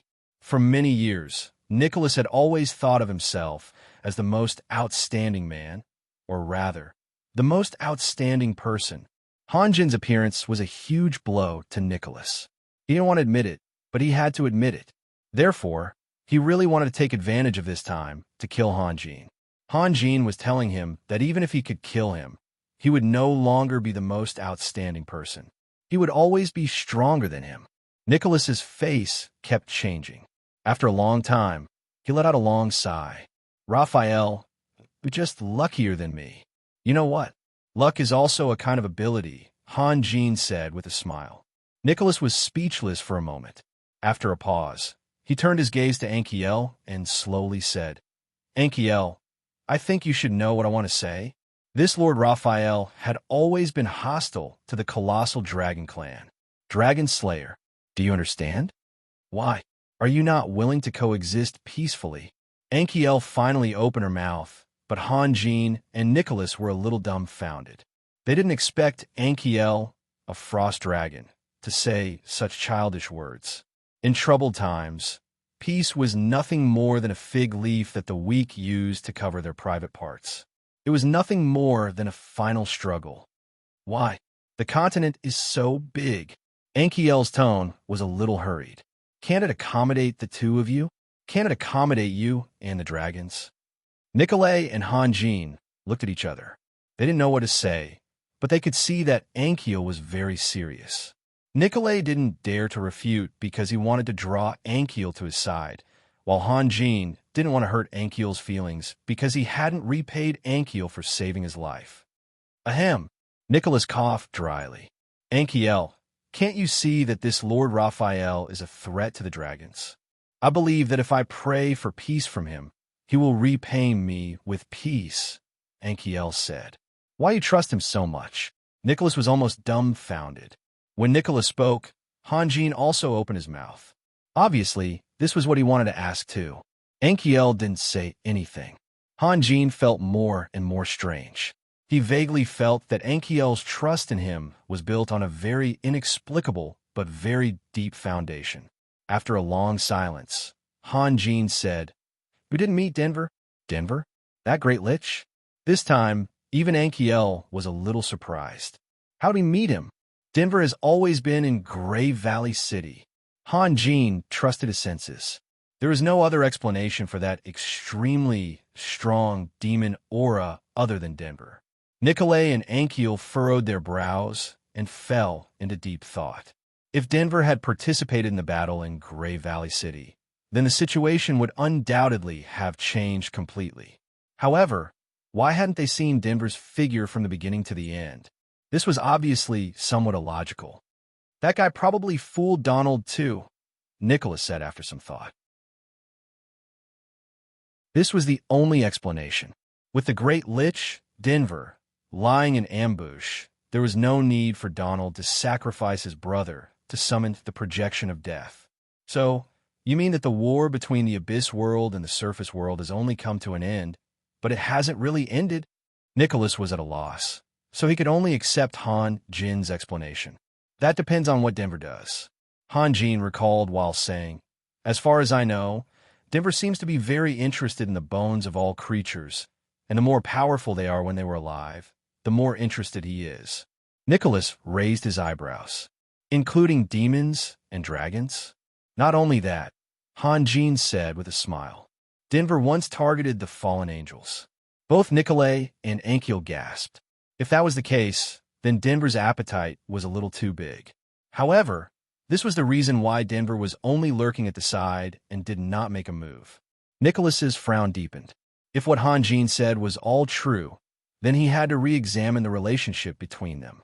The power of a lich was well known, and as a great lich who had lived for countless years, Denver's strength had reached a mysterious level. With such an enemy watching from the side, how could he continue to cooperate with Han Jin? Perhaps everything could be solved after returning to the surface. Although he had seen Han Jin's power that was enough to destroy the world, Nicholas never thought that Han Jin was invincible. In other words, he had never been afraid. No matter how powerful the enemy was, the only thing he could do was to fight. The reason why Nicholas could become a demigod powerhouse had a lot to do with the countless life and death battles he had experienced. No matter how powerful Han Jin was, Nicholas dared to fight with his sword. This was a stark contrast to the Black Dragon King, Valentine. The Black Dragon, who had great power since birth, was sometimes inferior to these human powerhouses who had climbed out of a sea of blood and mountains of corpses. He had experienced more than 1,000 battles in his life. No matter how great the disparity in numbers was, Nicholas had never backed down, and this time was no exception. Then what should we do? Go back? Enkiel asked. I've used up too much of my strength. This is not a good place, Han Jin said. If we leave the abyss now, it won't be so easy to come back in the future, Nicholas said. I have a way. Han Jin smiled. He was not lying. Since he knew the location of the most critical hub of the abyss, he could use earth meld to rush over at any time. The words "I have a way" only represented himself, not others. As for how Nicholas understood it, it was Nicholas's problem. Okay then, I'll go back first. After saying that, Nicholas turned around and sped off into the distance. Soon, his figure could only be seen as a small black dot on the horizon. Ever since he revealed his murderous intent toward Han Jin, Nicholas had sensed the strong hostility from Enkiel. Although he did not understand why, he was sure of one thing. As long as Enkiel was around, he could not touch Han Jin. Moreover, Han Jin seemed to be able to move freely now. Although he did not know to what extent he had recovered, Nicholas did not have the confidence to kill Han Jin in front of Enkiel. When Nicholas' figure completely disappeared, Han Jin groaned at the same time. His face was as pale as paper, and he slowly sat cross-legged on the ground. The vital energy that Han Jin had gathered during the seemingly casual conversation had all been used up. To be able to hold on until now, without any change in expression, was already Han Jin's limit. Enkiel looked at Han Jin in disbelief. Even with her intelligence, she could not tell that Han Jin was an arrow at the end of its flight. She simply could not understand what kind of power supported Han Jin to be able to speak so calmly as if nothing had happened. It should be known that in that situation just now, as long as Han Jin showed the slightest sign of weakness, Nicholas would definitely attack regardless of everything. Facing the full force attack of a demigod powerhouse, Enkiel did not have the confidence to completely protect Han Jin. Little did she know that Han Jin had no choice but to take such a dangerous action. The vital energy that he had gathered with great difficulty was all scattered by Donald's sword, and then he was faced with Nicholas' hawk-like gaze. Although anyone could tell that Enkiel was on Han Jin's side, under Nicholas' sharp attack, Enkiel might not be able to protect Han Jin completely. To be continued. If you want to know what will happen next, please go to www.chidian.com. There are more chapters. Support the author. Support the original reading.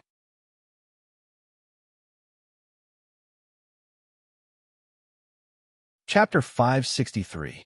Time passed bit by bit amidst Enkiel's anxiety.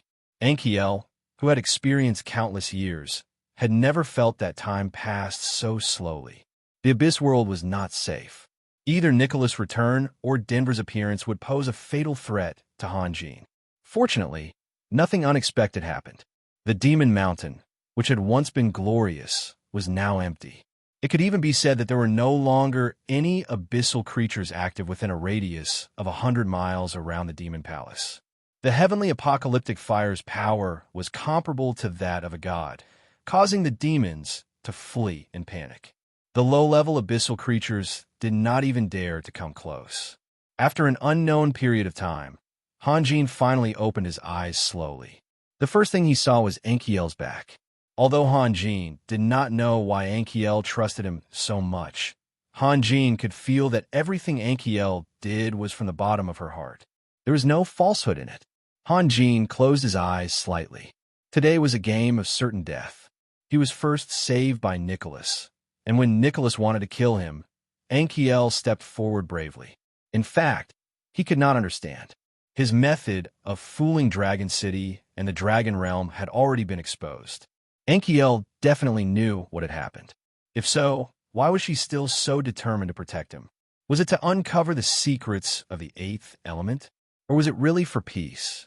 The former seemed to be gauging the heart of a gentleman with one's own yardstick. Even before he made up a lie, Enkiel was already defending him. From the looks of it, was it really because of peace? No matter what, he owed Enkiel.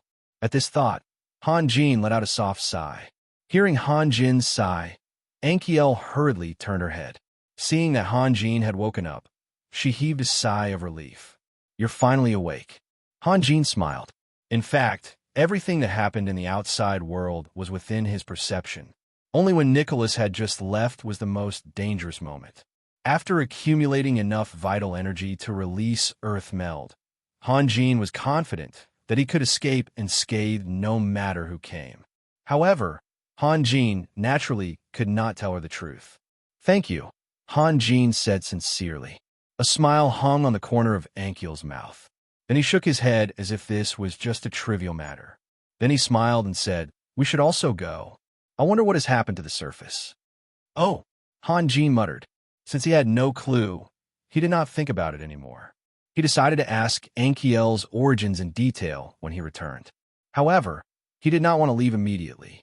He had yet to collect his spoils of war. But the problem was that he couldn't do something like digging up someone's ancestral grave in front of Enkiel.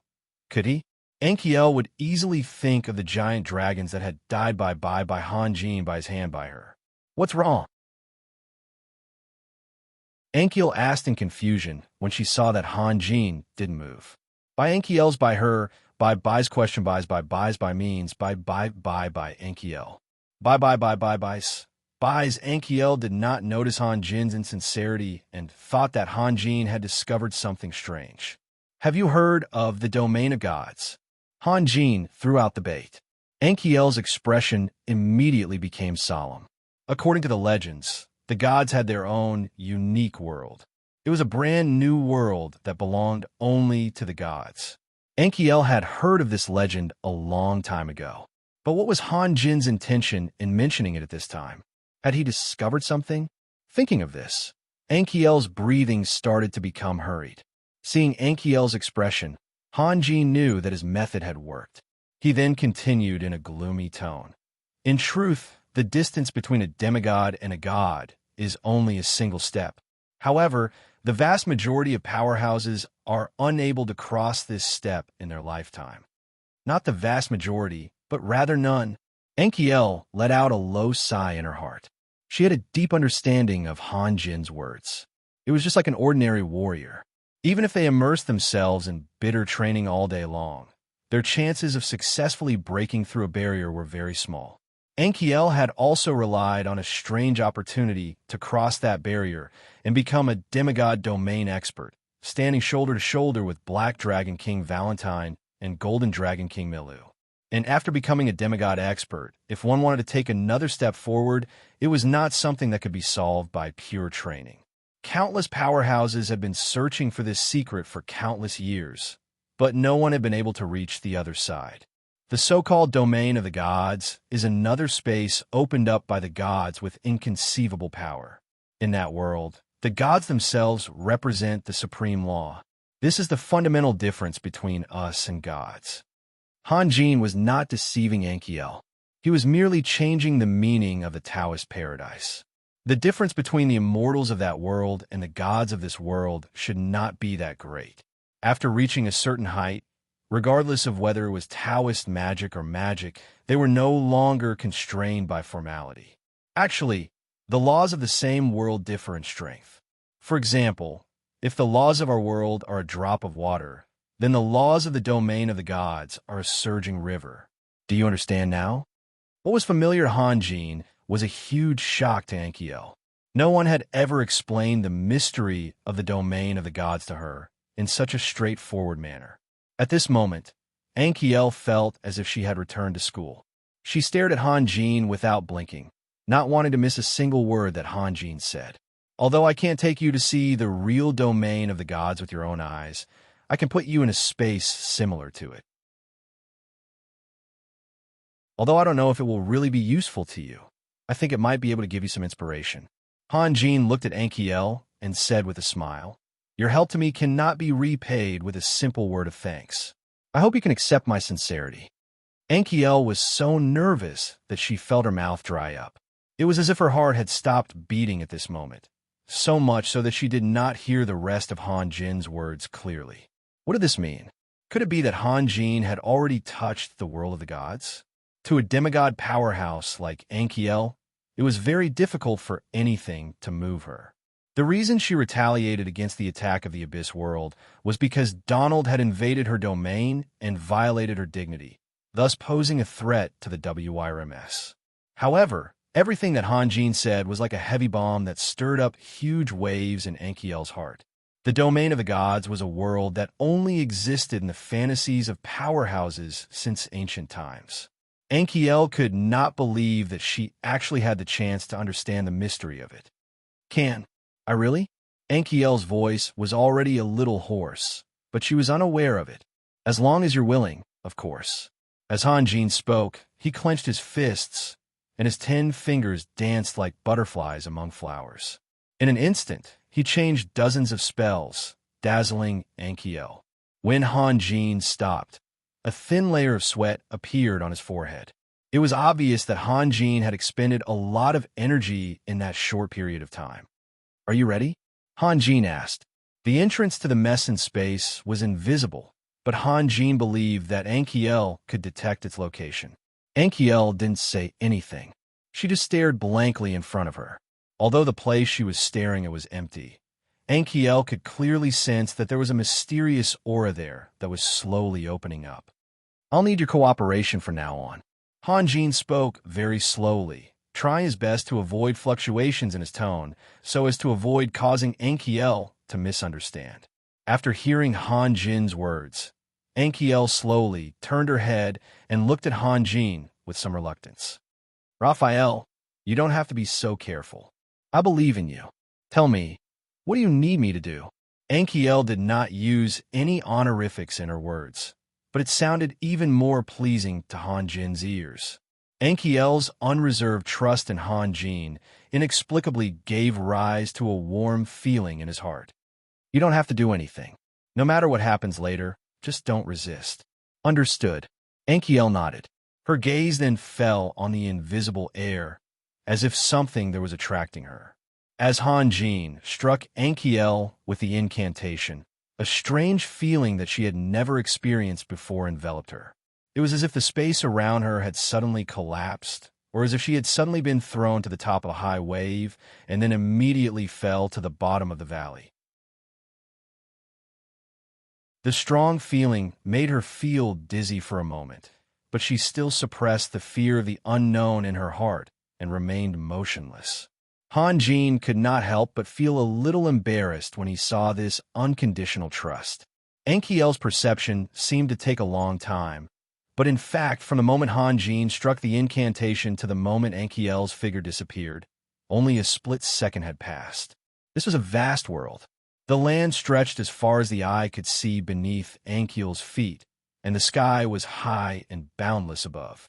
What made people feel uneasy was that everything here was gray and hazy, and they couldn't sense any signs of life. This was especially true for the quiet land. Even if there were a few more hills or vegetation, it would be considered good. However, it was as flat as a mirror, and yet it was lifeless. "Have you read the teachings?" Hanjin had appeared behind Ankiel at some point, interrupting her gaze. "No, I'm not interested in that. You should have read the Oracle in the first chapter, right?" Hanjin smiled. "Oracle? What are you talking about?" "I'm talking about Let there be light. Hanjin pointed forward. A white light rose in front of Hanjin and surged into the distance like a tide. The originally gloomy world became crystal clear at this moment. Enkiel silently watched the tide of light disappear into the distance. This kind of magic was too common. She did not realize Hanjin's hidden meaning. Moreover, the world in front of her was too different from the sacred and solemn divine realm she had imagined. She was somewhat disappointed. Say, wouldn't it be better if there was a tall mountain here? Hanjin gently waved his hand downward. On the flat ground, a sharp object slowly grew out like a bean sprout. Then it grew taller and taller, growing faster and faster. In just a few breaths' time, a mountain that was nearly 1,000 meters tall appeared in front of Enkiel. The visual contrast between before and after gave Enkiel a strong impact, and her expression finally changed. The next moment, Enkiel glanced at Hanjin and rushed towards the mountain. When she was about 500 or 600 meters away from the mountain, she suddenly opened her mouth and shot out a white whirlwind, crashing into the mountain. Asterisk boom. Asterisk, a large hole more than 10 meters wide was blasted into the mountain. Sand and stones flew everywhere. Enkiel's expression changed again. She thought that what she saw was an illusion. It was only after she released frost breath that she understood that everything was real. A smile appeared on Hanjin's face. He reached out his hand, and the cold air spat out by Enkiel disappeared without a trace. Then he pressed his hand down, and a gurgling stream flowed out from the hole created by Enkiel's explosion. The stream tinkled as it ran along the steep slope happily. However, it only took a few seconds for the stream to stop flowing. From afar, the stream looked like a water snake, searching for the fastest path in the mountain and slithering all the way down. Enkiel was dumbfounded. After a long time, she let out a long sigh. This is really too amazing. Is this your divine realm? Hanjin couldn't describe the feeling in his heart. This Enkiel, did she even understand? He could restrict Enkiel's attacks as he wished, and could even deprive her of her ability to control the elements. Frankly speaking, Enkiel was now a fish on the chopping board. Her life was completely in Hanjin's hands. Hanjin originally thought that Enkiel would definitely be nervous after he revealed his skills. He even had a mischievous attitude and was prepared to watch a good show. However, Enkiel's dullness made him speechless. After a moment of silence, Hanjin pointed down again, and a circular earth dam rose from the ground. Hanjin said softly, "I'm going to build a library here. In the future, those who are qualified to enter this world can go to the library and read. Yes, some books that they normally wouldn't be able to see. Over there, I'm going to build a magic laboratory. And over there, all right, I have some matters to attend to. Enkiel, you can take a walk around here. I'll be back soon." "What are you going to do?" Enkiel asked. "You'll know in a while." Hanjin casually gave an excuse. Although the power of the heavenly apocalyptic fire was boundless and could even melt magic crystals, the demon palace was still the lair of the demon race. There should be something left behind. Furthermore, he didn't have time to plunder Donald's belongings. If he missed this opportunity, who knew how much he would regret it? Hanjin's figure flashed and disappeared without a trace. Enkiel's eyes revealed a hint of helplessness and bitterness. Nicholas saw her as a different species from the dragon race only because she was kind by nature and didn't like conflict. Furthermore, she was influenced by another wise person. She believed that the relationship between life and death should not be one of life and death. In fact, Enkiel wasn't stupid. She could vaguely guess what Hanjin was going to do.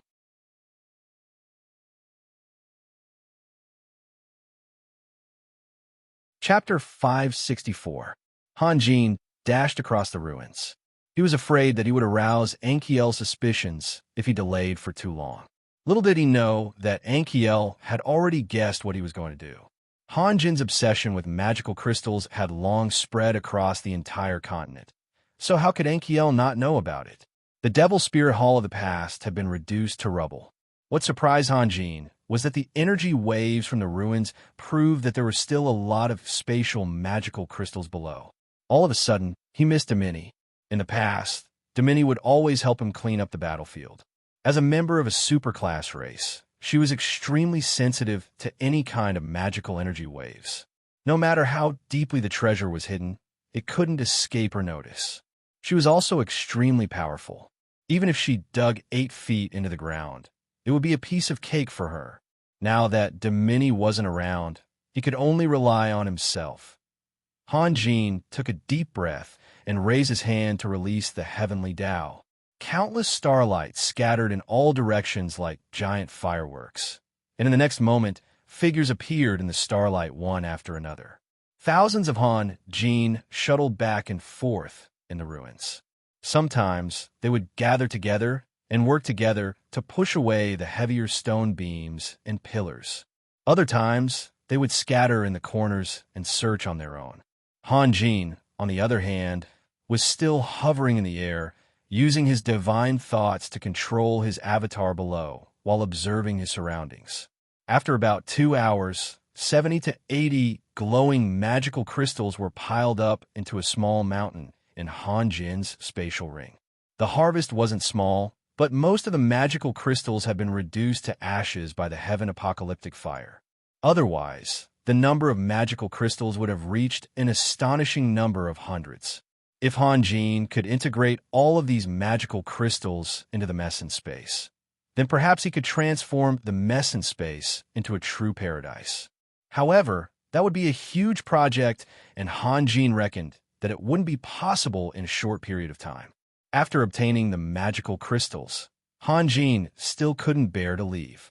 He knew that he must have missed a lot, but his power was limited and his time was even more limited. No wonder there had been an endless stream of explorers for thousands of years. The Devil Spirit Hall was bound to become an extremely tempting ruin.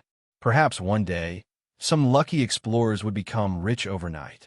Han Jin shook his head helplessly and cast a spell. Han Jin was already feeling guilty for deceiving Ankiel. It would be too much if he left her alone. Ankiel was standing on the 1,000-meter-high peak that Han Jin had created, silently gazing into the distance with a slightly perplexed expression. "What are you thinking about?" In a mess in space, Han Jin could ignore the difference in distance. With just a thought, he appeared beside Ankiel without any warning.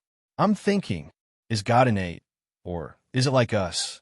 Ankiel softly said. After seeing the power Han Jin had displayed in this world, she wasn't surprised by Han Jin's sudden appearance. Han Jin stared blankly for a moment before bursting into laughter. "What are you laughing at?" Ankiel asked in dissatisfaction. "No one can answer your question." A mischievous look appeared on Han Jin's face. According to the doctrine, it was the God of light who created the light, the whole world. But here, if one day my space has enough power to operate, and there are many people living here, then wouldn't I also become a god of creation? Ankiel hesitated for a moment before changing the topic. Then what kind of position does God have in your eyes?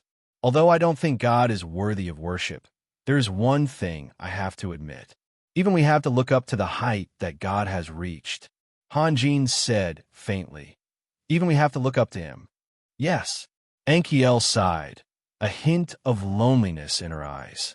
The distance is really far. You're thinking too much. Seeing Ankiel's expression, Han Jin couldn't help but comfort her. Even if you become a god, what can you do? As far as I know, gods are also divided into ranks.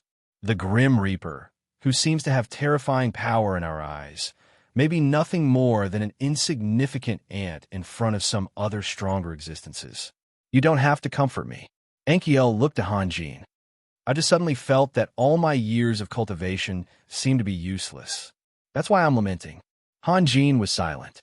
He knew very well that from the fall of the Grim Reaper's projection to the appearance of the mess in space, all of it had a great impact on Ankiel. It was inevitable that she felt a sense of loss in her heart. The two didn't speak anymore. They stood quietly on the mountain peak, each with different thoughts. Ankiel was lamenting the gap between herself and a god. Han Jin was thinking about another problem. Han Jin never had the extravagant hope of becoming a god. In fact, in Han Jin's heart, The greatest gain from this trip to the abyss wasn't killing Donald, nor was it the dozens of space crystals in his ring. Instead, it was completely severing the connection between the Grim Reaper and this world. No one would believe him if he said this, but perhaps only that wise old man, Grand Duke Solomon, could truly understand Han Jin. After an unknown amount of time, Ankiel recovered from her contemplation. "Let's go. We should also return." Han Jin nodded and formed a spell to open the exit of the mess in space. The moment Ankiel left the mess in space, she once again felt an indescribable sense of dizziness. However, this rare experience enlightened Ankiel a lot. Han Jin used a very simple method to explain to Ankiel what a true domain was. The two walked out of the mess in space and rushed towards the Hell's Gate. They didn't encounter any obstructions along the way. Occasionally, they would encounter a few wandering minotaurs or hellish ghosts. As soon as they saw the figures of Han Jin and Ankiel, they would all flee in fear. The two of them couldn't be bothered to deal with these insignificant fellows and let them run away. After 2 days, Han Jin and Ankiel arrived at the castle-like building they saw when they first entered the abyss. In fact, they could have been faster, but Han Jin needed to spend more than 10 hours every day to recuperate. This was because he would feel insecure if his ki energy didn't recover for a day. There was no one left in the castle. Only the 2 gates of hell, which were emitting wisps of black gas, stood there. "I believe we'll meet again." Ankiel stopped in her tracks. "If there's any news from Denver, you must inform me. This isn't just about you." "I will." Han Jin nodded. "You have to be careful, too." Han Jin had asked Ankiel to be careful of Nikolai, and Ankiel naturally understood what Han Jin meant. Apart from Han Jin, Nikolai was the only one on the surface who was worthy of Ankiel's attention. He shouldn't be that impulsive.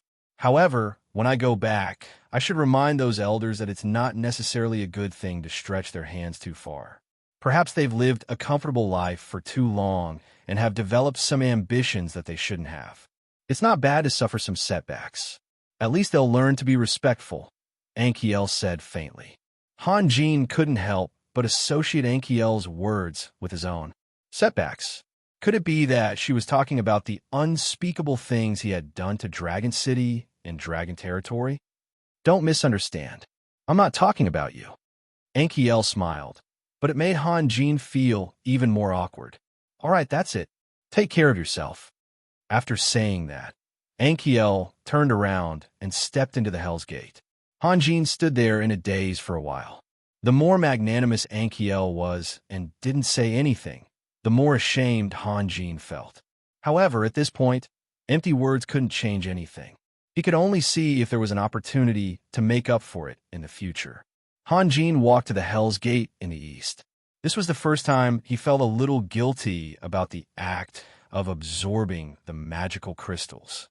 Han Jin had never treated those with horns as equal creatures in the past. Be it dragons or demons, they were just creatures with higher intelligence in Han Jin's eyes. A talking cow could not change the fact that it was a cow, let alone its fate of being served on the dining table. However, after interacting with Ankiel, Han Jin changed his view of the dragons. As intelligent creatures with a long history, they deserved the respect they deserved. However, this was only limited to the small portion of the dragon race that Ankiel represented. Han Jin still wouldn't hesitate to kill those dragons who were arrogant enough to think they stood at the top of the world and viewed other races as ants. The only difference was that if they didn't provoke Han Jin, then out of respect for Ankiel, Han Jin wouldn't take the initiative to attack them. As soon as Han Jin appeared on the other side of the Hell's Gate, he was dumbfounded. In front of him was a gray world. Suddenly, a person who had been dead for a long time floated into his mind. Mantico. When Han Jin fell into the trap, the experts on the god of war finally launched their attack after waiting for Han Jin to return. Of the 2 figures, one was shooting in the sky while the other was flying on the ground. The ones who could burst out with such speed were definitely Adolf and Catherine. When the abyssal creatures on the outside saw the 2 of them, they immediately became restless. It wasn't that they didn't want to dodge, but that their formation was too tight and it was impossible for them to disperse quickly. Catherine directly flew over the abyssal creatures' heads. Even if these low-level trash just stood there and let her kill them, she wouldn't even bother. Adolphe, on the other hand, didn't have the ability to fly, so the abyssal creatures in front of him were unlucky. They were all sent flying by Adolphe's angry roar. The lucky ones might still be alive when they landed, but the unlucky ones often lost their lives in midair. From Hanjin's point of view, Adolphe was like a shark swimming through the sea. He was like an extremely sharp blade, forcibly opening a path through the sea of abyssal creatures. My apologies, the machine was reinstalled today. The font library disappeared, and the font wasn't working properly. It seriously interfered with my speed, and the machine crashed in the afternoon. By the time I finished fixing it, it was almost 4 o'clock. After installing some patches, it was already past 5 o'clock. I didn't have time to debug anything else, so I had to bite the bullet and type. To be continued. If you want to know what happened, please go to www.chidian.com. There are more chapters. Support the author. Support the original reading.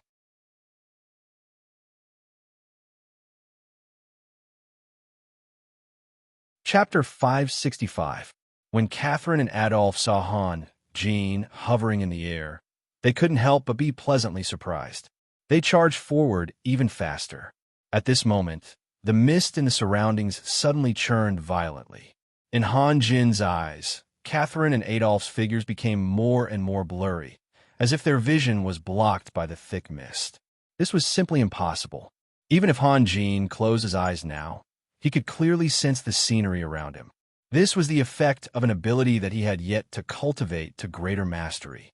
Han Jin immediately realized that this was no ordinary mist. Even if the mist was so thick that he couldn't see his fingers, it was impossible to block the senses of his ability. What made Han Jin wary was that the boundless depth intent contained in the mist gave Han Jin a vague sense of déjà vu. However, Catherine and Adolphe didn't have the same concerns as Han Jin. They only thought that the mist was blocking their vision, so they continued to charge in Han Jin's direction. When a mist completely swallowed Han Jin, Catherine and Adolphe finally charged into the mist.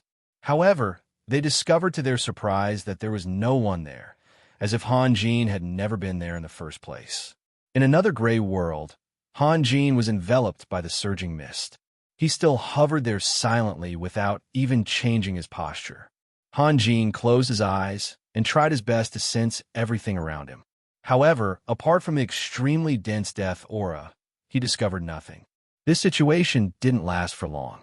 The mist around Han Jin suddenly receded rapidly, revealing the thick lead-colored clouds above and the endless piles of bones on the ground.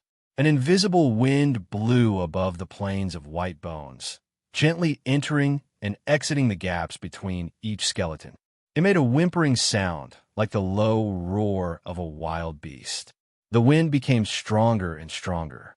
Correspondingly, the whimpering sound changed from a roar to a high-pitched howl. Han Jin could feel a slight stinging pain in his eardrums, but Han Jin naturally wouldn't take such a method seriously today. If an ordinary mage was here, he would probably have been turned into an idiot by the sound waves that were full of mental impact. So it's another abandoned place. Han Jin couldn't help but feel a little regretful. If he had known this would be the case, he would have brought Harley here. Although that guy couldn't do anything else, he could definitely be considered a fish in water in a place like this. I wonder who the owner of this place is? Han Jin frowned. That guy from Denver didn't even dare to show himself in Gray Valley City. Why did he have to wait until Han Jin returned to the surface to make a move? Han Jin thought to himself. His figure was still suspended in the air, and he didn't make any movements. Since he couldn't sense the enemy's location, he might as well not look for him. He was going to wait for a few minutes. After a while, the guy hiding in the dark couldn't hold back anymore. His mission wasn't just to trap Han Jin here. Naturally, he couldn't do nothing like Han Jin. The ground of bones suddenly began to churn like a boiling lake. A long whip made of the bones of various creatures rose into the air and lashed straight at Han Jin. At the same time, when the bone whip appeared, Han Jin also moved. The way of heaven in his hand met the tip of the bone whip and slashed down. As soon as the thick bone whip came into contact with the way of heaven, it was as fragile as an air-dried rock. As Han Jin rushed forward, it shattered one after another. In the blink of an eye, the bone whip that was more than 30 meters long was completely shattered by Han Jin. However, Han Jin's saber didn't stop. It heavily bombarded the ground. With a deafening sound, the entire plane of bones began to shake. With Han Jin as the center, huge ripples spread out in all directions. Countless bones flew straight into the air under the huge impact. Han Jin's saber was like throwing a heavy bomb into the sea of bones, setting off stormy waves. The enemy in the darkness was clearly unwilling to accept this result. Long bone whips appeared one after another, swarming toward Han Jin from all directions. Together with the waves of bones that constantly soared into the sky, it was like a magnificent scene. Han Jin stood in the center of the storm. None of the bone whips could get within 5 meters of him. When a bone whip was shattered, more bone whips would immediately appear to fill the gap. As a result, in the end, Han Jin's figure could no longer be seen. All that could be seen were countless bones that crowded into a huge sphere that was several dozen meters wide, completely surrounding Han Jin. Open! Han Jin's clear voice resounded in the sky above the white bone plain. Rays of bright purple light, like the sunlight that penetrated the clouds, appeared one after another, piercing through the layers of bones. With the sudden appearance of the purple light, the broken bones seemed to have lost their lives and fell to the ground one after another, piling up a ring-shaped wall of bones around Han Jin. Han Jin stood in the same place, safe and sound. A contemptuous smile appeared at the corner of his mouth. It wasn't easy for you to collect these bones. Don't waste them. Han Jin's voice didn't sound very loud, but it still reverberated above the white bone plain.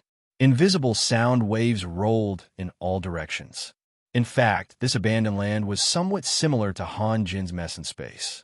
However, there was a huge gap in their realms.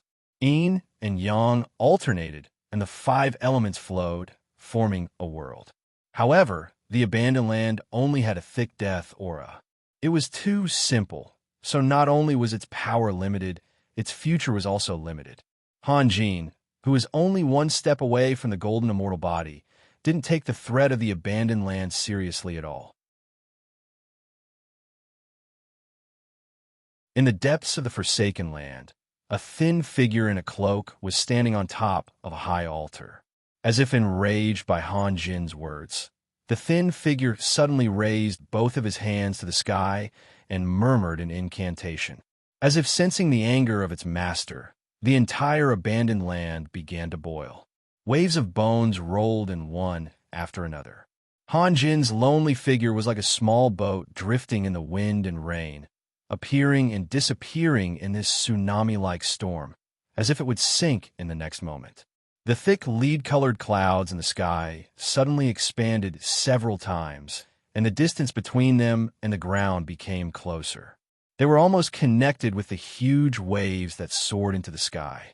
In such a critical situation, Han Jin suddenly smiled. "I've finally found you." As soon as his voice fell, Han Jin's figure turned into a purple rainbow and shot out. Behind him, countless bones whirled and whistled, forming a huge tornado that roared and chased after him. The thin figure on the altar obviously noticed Han Jin's abnormality. His hands that were raised to the sky seemed to have used too much strength and began to tremble slightly. Wherever Han Jin's figure appeared, the ground would violently surge with waves of bones. However, Han Jin's speed was so fast that he couldn't successfully attack Han Jin. Han Jin's perception firmly locked onto the figure on the altar in the distance. He didn't care how terrifying the waves of bones behind him were. He just flew forward like a meteor, leaving a long purple trail in the sky. As time passed, the distance between Han Jin and the altar became closer and closer. The trembling of the thin figure's hands became more and more intense. Even if the abandoned land could replenish his magic power for such a long period of time, the loss of physical strength was not something he could bear. When the tall altar and the thin figure appeared in Han Jin's field of vision, the figure's arms were already trembling to the point of spasms. The two red lights that danced in his empty eye sockets couldn't help but reveal an aura of despair. As the leader of the 12 apostles, he didn't know how many lives he had personally buried in the abandoned land. His cautious nature made him always hide himself in the furthest corners of this space. No enemy had ever been able to detect his existence. He had always scoffed at Mantico's arrogant and domineering methods of revealing himself in front of the enemy. He also never thought that viciously humiliating an enemy before they made their move would bring him much pleasure. The death of the physical body was far more direct and satisfying than the mental blow. Cain had been doing this all this time. Reality proved that he was right. As one of Denver's apostles, he was the only one who had remained standing. The other apostles would always have new faces appear over the long years. However, despite being so careful, Han Jin was still able to discover his tracks. Kaina couldn't figure out how Han Jin had discovered him. Of course, Kaina didn't know how wide the range of Han Jin's ability was. If Kaina had only used those bone whips to attack Han Jin, then even if they couldn't harm him, it would still be very difficult for Han Jin to discover Kaina's location under the protection of the abandoned land. However, Kaina was too impatient for success. His desire to kill Han Jin was too strong. When he mobilized the entire plane of bones to attack Han Jin finally caught a trace of imperceptible magic fluctuation. From that moment on, Kaina's fate was sealed. Kaina finally gave up on his useless attacks. As his hands hung down, the wave of bones that had been rampaging wildly suddenly calmed down. The lead-gray clouds also left the ground and floated high in the sky. What? You've given up on resisting? Han Jin was somewhat surprised. He stopped a few dozen meters away from Kaina. Do Denver's disciples only have such simple methods? What a disappointment. The red light in Kaina's eyes flickered rapidly, as if he was having a fierce struggle in his heart. How did you discover me? While Kaina was speaking, a crack silently appeared on the altar behind him. Wisps of black gas were being emitted from the crack, and the crack was still extending. However, these small changes were all blocked by Kaina's body. Do you want to know? Han Jin smiled, but there was an indescribable strangeness in his smile. Kaina didn't analyze the meaning behind Han Jin's smile. To him, the longer he delayed, the better. Han Jin's question was exactly what he wanted. However, just as Kaina was about to nod, he saw a purple radiance suddenly bloom in the air. The unparalleled speed seemed to be even faster than his vision. By the time he saw the blade flash, the wave had already crossed several dozen meters and arrived in front of him. Kaina was caught off guard and couldn't dodge in time. He could only release a bone shield. However, before the bone shield could form, it was shattered by the sharp blade flash. Countless bone fragments also flew out from Kaina's chest. His body was sent flying 70 to 80 meters away, lying in a pile of bones. Kaina's face still maintained that extremely shocked expression. We were just talking. Why did they suddenly attack? Stalling for time? Han Jin looked at Kaina, who was lying on the ground, and sneered. I've used this trick too many times. With the help of his god ability, Han Jin could easily detect the strangeness of the altar. Naturally, he wouldn't be deceived by Kaina. The life form of a lich was truly strange. Almost all the bones in Kaina's chest and abdomen had been shattered, but he could still speak. However, his voice sounded abnormally weak. It's already too late. Kaina's upper and lower jaws chattered with difficulty as he uttered a string of unclear and intermittent syllables. The destruction has already begun. You can't escape. At this moment, the crack had already spread across a small portion of the altar. The black smoke spewed out thicker and thicker. The lead-colored clouds in the sky gradually dimmed. The plains of bones that had just calmed down began to tremble at this moment. Bottomless cracks appeared on the ground. Is that so? I don't think so. Han Jin chuckled. He swung the long sword in his hand, and a resplendent golden light flashed behind him. Boom! Amidst a loud noise, the altar was actually cut in half. The surface of the altar, which was about a third of the size of the altar, suddenly soared into the sky. Countless dense black smoke could be seen swirling around the section cut by Hanjin. Kaina couldn't do anything but watch all this happen. He hated Hanjin to the extreme. As long as he could delay a little longer, the cracks would spread all over the altar. Then the abandoned land would begin to collapse.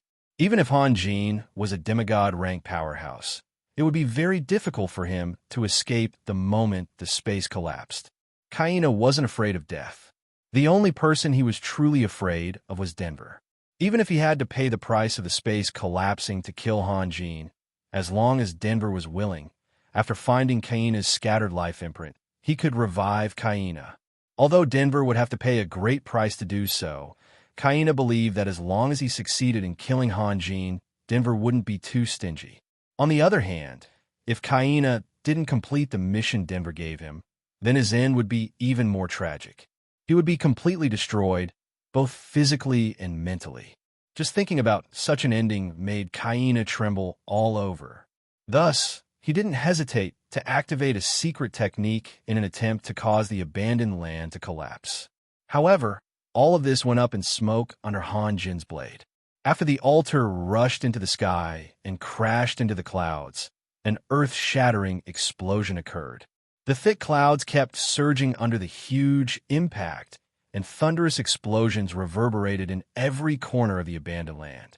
However, that was the end of it. A moment later, the clouds returned to normal. Only the hundreds of deep cracks left on the plane of bones were left as proof of Kaina's efforts. See, I was right. Hanjin smiled and slowly walked toward Kaina with his saber in hand. Denver wouldn't have set a trap just for Hanjin. Enkiel's situation should be very dangerous. Where is Denver, who hasn't shown up yet? The answer was self-evident.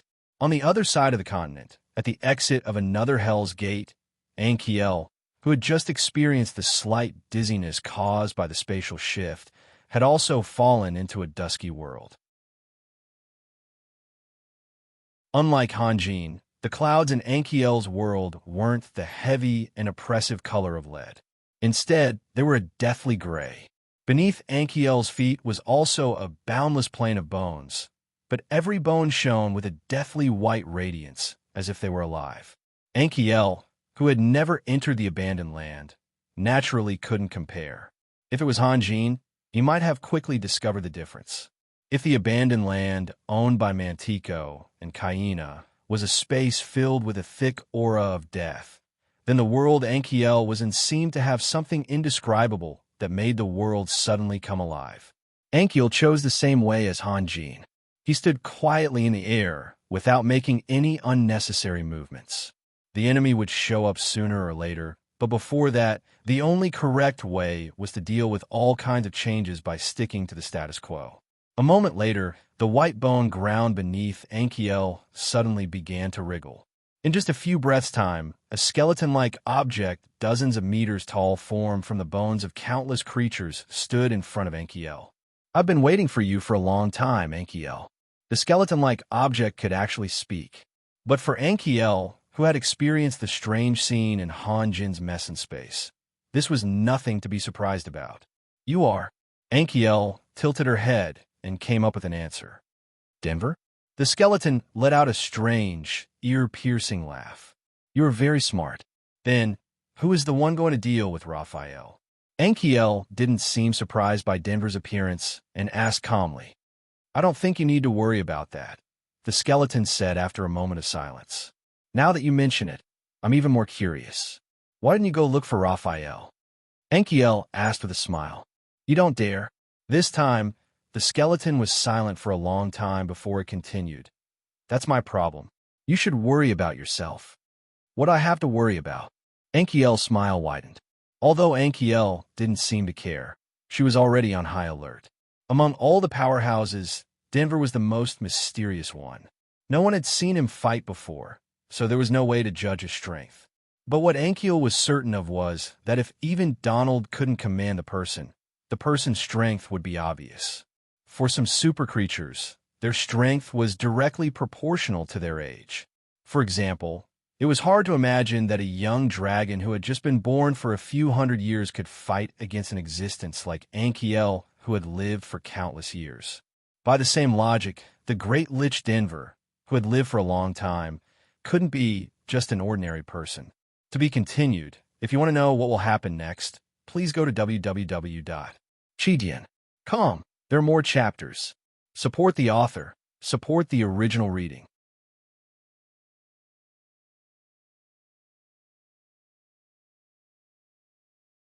Chapter 566. The first to arrive in front of Anchirial were the dragons that covered the entire sky. Although their skeletal wings seemed to be unable to maintain their balance, they were actually very fast and agile. In the blink of an eye, they had formed a circle around Anchirial. Anchirial paid no attention to these phantom dragons. Instead, she rushed out of the encirclement like a bolt of lightning and flew straight towards the terrifying army of knights in the distance. Anchirial's speed was so fast that it seemed as if she was tearing the air apart. The blue barrier also changed shape under the strong wind pressure. Her white battle robes fluttered in the air as her figure left several faint afterimages in the air. The dragons hurriedly turned around and chased after her. However, their speed was much slower than when they were alive. They simply could not compare to Anchirial's speed. They could only watch as her figure gradually disappeared into the distance. Seeing Anchirial's figure gradually approaching in the distance, the leading knight stopped moving forward. He stuck the tattered military flag in his hand into the ground and picked up the knight's gun hanging by his leg. He pointed it diagonally at the sky. The rest of the knights continued to gallop. With the leading knight as the center, they formed a huge army formation. Countless gleaming spears were lined up neatly, as if a steel forest had been erected on the ground out of thin air. As if they had undergone strict training, these knights did not make a single sound once they stopped moving. Even the slight clatter of their armor could not be heard. This deathly silence filled the entire abandoned land with an austere atmosphere. The only sound that could be heard was the whistling of the wind wherever Anchirial passed. As if she had suppressed too much anger in her heart, Anchirial changed her usual gentle and delicate style. Like an incomparably ferocious meteor, she looked at the steel forest on the ground as if it did not exist and ruthlessly crashed into it with a resolute attitude. Following the huge explosion, smoke and dust rose in all directions. Countless broken bones and broken armor were thrown into the air, and all of them were coated with a thin layer of ice crystals. A violent wave of dust rose hundreds of meters high, with Anchirial as the epicenter before sweeping in all directions. The ground trembled under the huge impact, but the surviving knights were firmly nailed to the ground and did not move an inch. The leader of the Dread Knights had two flames dancing in his empty eye sockets, while the rest of the Dread Knights had two red dots in their eyes. From the looks of it, this was the only difference between them. The Knights did not have high intelligence and could not recall the events of their lives. They could not converse with words and could only rely on mental waves to transmit some simple information. In their usual communication, his subordinates liked to call him Flame, and he tacitly agreed to this name. Although the content of their conversation was always very simple, they never tired of it, so Flame was very familiar with each of his subordinates. The moment the ground began to tremble, Flame clearly sensed that the mental imprints of at least 100 of his subordinates had disappeared. This was a huge blow to his heart, so much so that 5 deep finger marks were left on the hard metal handle of his spear. Flame's dark eye sockets flickered with complex emotions. Something seemed to be surging under his ink-black breastplate, ready to gush out at any time. Compared to other undead creatures, the knight's attacks were incomparably sharp. However, their seemingly sharp knight's spears were simply unable to withstand a single blow from Anchirial's deep blue domain. No matter how sharp the spear's edge was, it could not withstand the extreme temperature. Within the range of the deep blue domain, be it metal or bone, everything became as fragile as air-dried rocks. When the dust settled, Anchirial's figure stood there proudly. The area within 100 meters of her had turned into a blank space. Countless severed limbs of the knights were mixed in with the eerie white bones, forming a mottled picture of black and white. In fact, Ankiriel did not need to use such a violent method at all. Although it was extremely lethal, it also meant that her strength was being consumed several times over. However, it could not be denied that although this method was extremely irrational, it was very good for alleviating the anger in Ankiriel's heart. The nature of every life was different. Some people would always be able to control themselves well when faced with a dangerous situation, trying their best to prevent anger, sorrow, hatred, and other negative emotions from affecting their judgment. Hanjin was probably such a person. However, some people would use the most violent method to release all their emotions and then regain control of their minds. Ankiriel undoubtedly belonged to the latter. It was just a difference in methods. It was not a matter of superiority or inferiority. The flames in the eyes of the leader of the knights burned even more fiercely. He suddenly opened his mouth and let out a soundless roar. The knight's spear in his hand was pointed at Ankiriel from afar, and then he urged his mount to charge towards Ankiriel. All the knights did the exact same thing as the flames. They all pointed their spears at Ankiriel and charged toward her at the same time. It was as if there was an invisible hand in the darkness that was carefully controlling them. Countless hooves pounded on the plane of bones, producing continuous cracking sounds of bones breaking. Thousands of knights charged towards Ankiriel like a black tide, carrying with them a soul-stirring momentum. At this moment, the skeletal dragons had caught up from behind. Several dozen of the fastest and strongest spectral dragons at the front opened their huge mouths at the same time. Streams of pale, white dragon breath shot out from their mouths and shot towards Ankiriel in unison. Ankiriel flew up. According to her calculations, she would at most be affected by the aftershocks of the dragon breaths. To her, this kind of damage was completely negligible. However, at this moment, an incomparably powerful mental wave suddenly came from the depths of the abandoned land and violently barged into Ankiriel's mental world.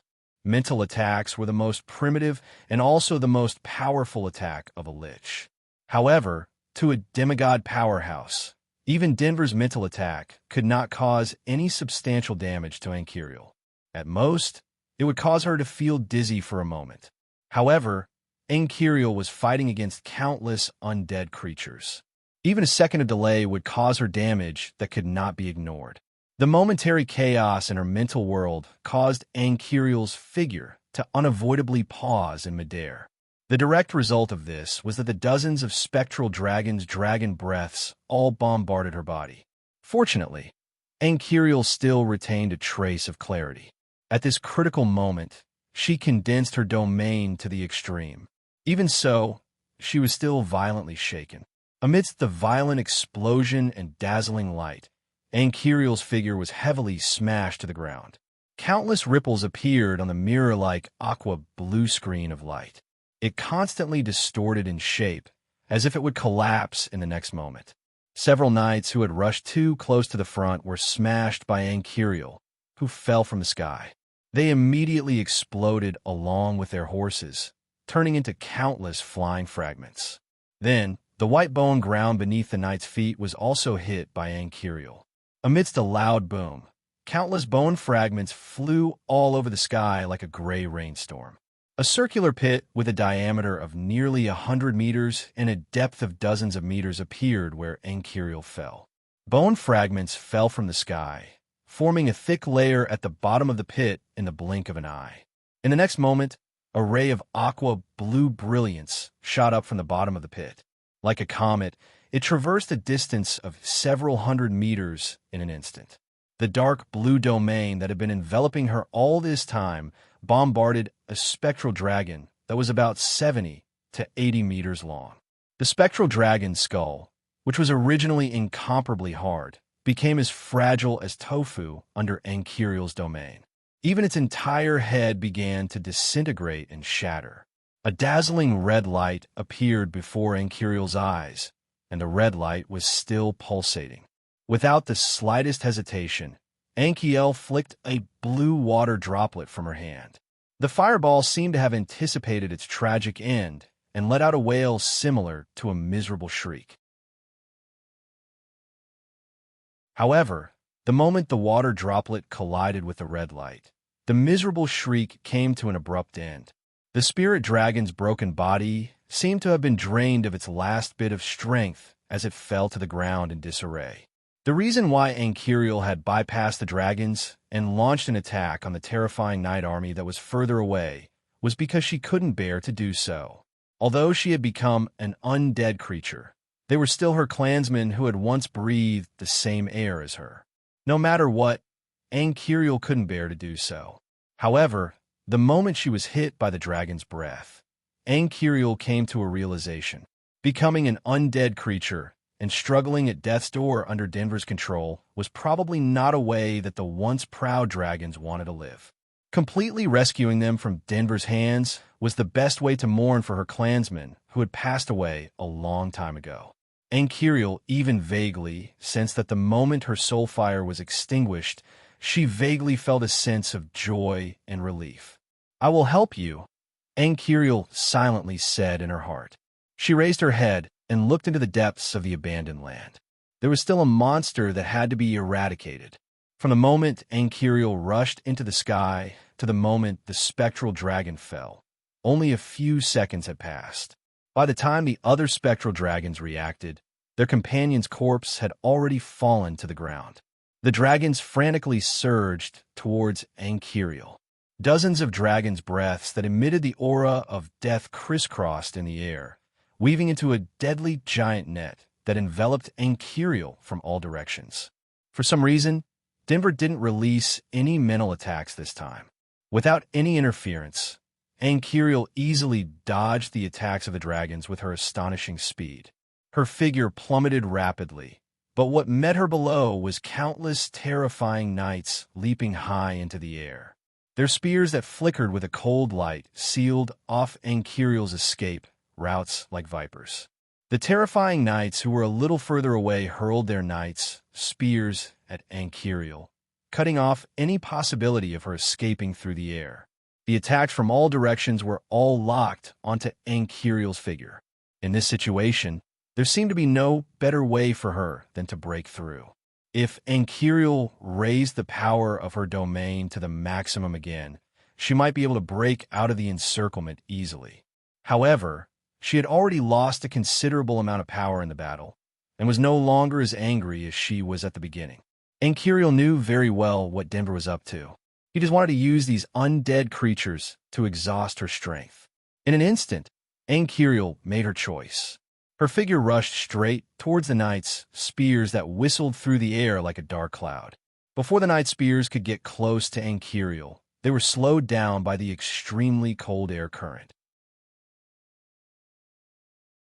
By the time they hit the light screen, they could only penetrate a few inches before losing their momentum. At the same time, the spears were covered with thin blue ice crystals, which then bounced into the air with Anchiriel's momentum. After rushing out of the rain of spears, Anchiriel didn't stop for a moment. She continued to fly forward, heading straight for the leader of the knights, Flame. Anchiriel had long recognized that this knight who had appeared with the battle flag at the beginning was the leader of the Legion. When the knights realized Anchiriel's intention, they immediately burst into anger. They leapt up one after another in an attempt to stop Anchiriel. But how could such a small-scale attack stop Anchiriel? In the blink of an eye, Anchiriel had broken a path through the knights' formation. Flame didn't seem to have any intention of retreating when he saw Anchiriel rushing towards him at lightning speed. He still stood firmly in place, but the tip of the knight's spear in his hand kept swaying with Anchiriel's figure in an extremely small amplitude. Flame, who wasn't very intelligent, didn't know why he was making such a strange movement, but his intuition told him that this would help him lock onto the enemy better. Anchiriel was slanting towards the ground from the air. When she reached Flame, the knight in front of him could attack her without even standing in place. The dense formation finally slowed down Anchiriel's speed. Blue light flashed on Anchiriel's body, and the curtain of light shrouding her body expanded in an instant. Then, it suddenly returned to its original state, as if nothing had happened. But in the blink of an eye, dozens of terror knights were turned into ice statues. When Ankiriel's figure brushed past them, the pressure of the wind caused the statues to shatter, turning them into ice cubes on the ground. Finally, there was not a single knight left standing between Ankiriel and Flame. Ankiriel continued to rush forward, and the domain surrounding her was like a giant dark blue cannonball, crashing straight into Flame. After witnessing the death of the phantom dragon, Flame should have known the consequences of being hit by the dark blue domain. No matter how tough the body of the knight was, it couldn't be compared to that of the phantom dragon. But unexpectedly, Flame didn't retreat. Instead, he advanced. The knight's spear in his hand cut through the air, bringing with it a shrill whistle as it pierced towards Ankiriel. He was going all out. Ankiriel sneered. At the same time, she increased her speed, completely ignoring the opponent's attack. This was the difference between a demigod and an ordinary warrior at the pinnacle. The domain itself could release the strongest attack, but it could also maintain the strongest defense. When the two were only a few dozen meters apart, a thick cloud of blood mist exploded from Flame's body. The skeletons in the vicinity rolled in all directions like a tide. Even the dozens of knights behind Flame were sent flying, drawing arcs in the air before crashing heavily onto the ground. In the next moment, Flame had already collided with the dark blue domain. The outcome was as expected. The spear broke and the blade flew. The only thing that surprised Ankiriel was that the huge force carried by Flame's charge was beyond her expectations. Although it didn't penetrate Ankiriel's domain, the strong rebounding force caused Ankiriel to involuntarily take a step back. The aqua blue light instantly covered Blazing Flame's entire body. Blazing Flame's muscular body was sent flying into the air. He and his horse were thrown nearly 100 meters away, crashing into a group of dread knights who were standing behind them. However, Ankiriel, who had succeeded in her attack, looked at the terrifying knight leader who was struggling to get up from the ground with a surprised expression. Ankiriel could clearly see that the moment her domain came into contact with the opponent's body, wisps of black mist rose from the terrifying knight's body, constantly eroding the blue ice crystals covering his body. Although the effect wasn't obvious, Ankiriel believed that her eyes weren't playing tricks on her. The mist was indeed slowly but firmly resisting the chill she was emitting. Flame finally staggered to his feet. His entire body was emitting wisps of mist. The helmet covering his face had long disappeared, and two weak red lights were still stubbornly jumping in his dark eye sockets. The armor that originally covered his entire body had also been peeled off and shattered, hanging on his body in tattered pieces. He looked incomparably miserable. From time to time, shards of blue light would fall off from Flame's body, falling to the ground with crisp sounds and shattering into countless small pieces. All of this showed that the damage Ankiriel inflicted on the terrifying knight leader wasn't as simple as it seemed. Ankiriel was really surprised. She knew very well how powerful that attack was. Not to mention a terrifying knight. Even a phantom dragon wouldn't be able to stand up after taking such a heavy blow. What was even more strange was that Flame was still tightly holding onto the broken knight's spear, or rather, a slightly longer stick, even after suffering such a violent blow. Then Flame moved. He slowly and persistently walked towards Ankiriel. With every step he took, fragments would fall from his body. The black mist rising from his body would sometimes be completely submerged by the blue ice crystals, but at other times he stubbornly opened up a small space for himself. The rest of the Dread Knights did not stop their leader from committing suicide. Instead, they followed behind Flame in silence. However, the stifling silence was more soul-stirring than the screams of the Dread Knights. Ankiriel looked at the knights' staggering footsteps and his tottering figure, and finally thought of a possibility. Although she didn't want to believe it, there was no better explanation. I really didn't expect you to have already touched the door to a domain. Ankiriel's gaze was complicated. From the perspective of an undead creature, the terrifying knight leader in front of her had every right to be proud. He was even more outstanding than most dragons. Flame opened his mouth, but didn't make any sound. However, Ankiriel inexplicably sensed a roar that originated from the depths of his soul. It was a mix of anger, despair, grief, and even a trace of joy. Ankiriel was astonished. How could an undead creature that couldn't even open its mouth to speak have such complex thoughts? Flame finally approached, raising the knight's spear in his hand and thrusting it towards Ankiriel's deep blue domain. Perhaps Flame had used up all his strength, but in Ankiriel's opinion, such an attack wouldn't hurt her even if it was magnified a few hundred times. Looking at the two red lights that were about to extinguish in Flame's eyes, Ankiriel suddenly understood why he was so conflicted. Undead creatures couldn't resist their master's orders after they were created. Such a fate might not be a bad thing for low-ranked magical creatures that didn't have any thoughts of their own, but for others, it was an absolutely unacceptable fate. They didn't want to accept it, but they couldn't resist it either. Thus, they could only spend endless years in conflict. Half of the spear in Flame's hand pierced the light screen and slid down weakly. Then, he tried to raise it again, and Kiriel sighed and slowly stretched out her hand. It's all over now. Death is the best ending for you. To be continued. If you want to know what will happen next, please go to www.chijian.com. There are more chapters. Support the author. Support the original reading.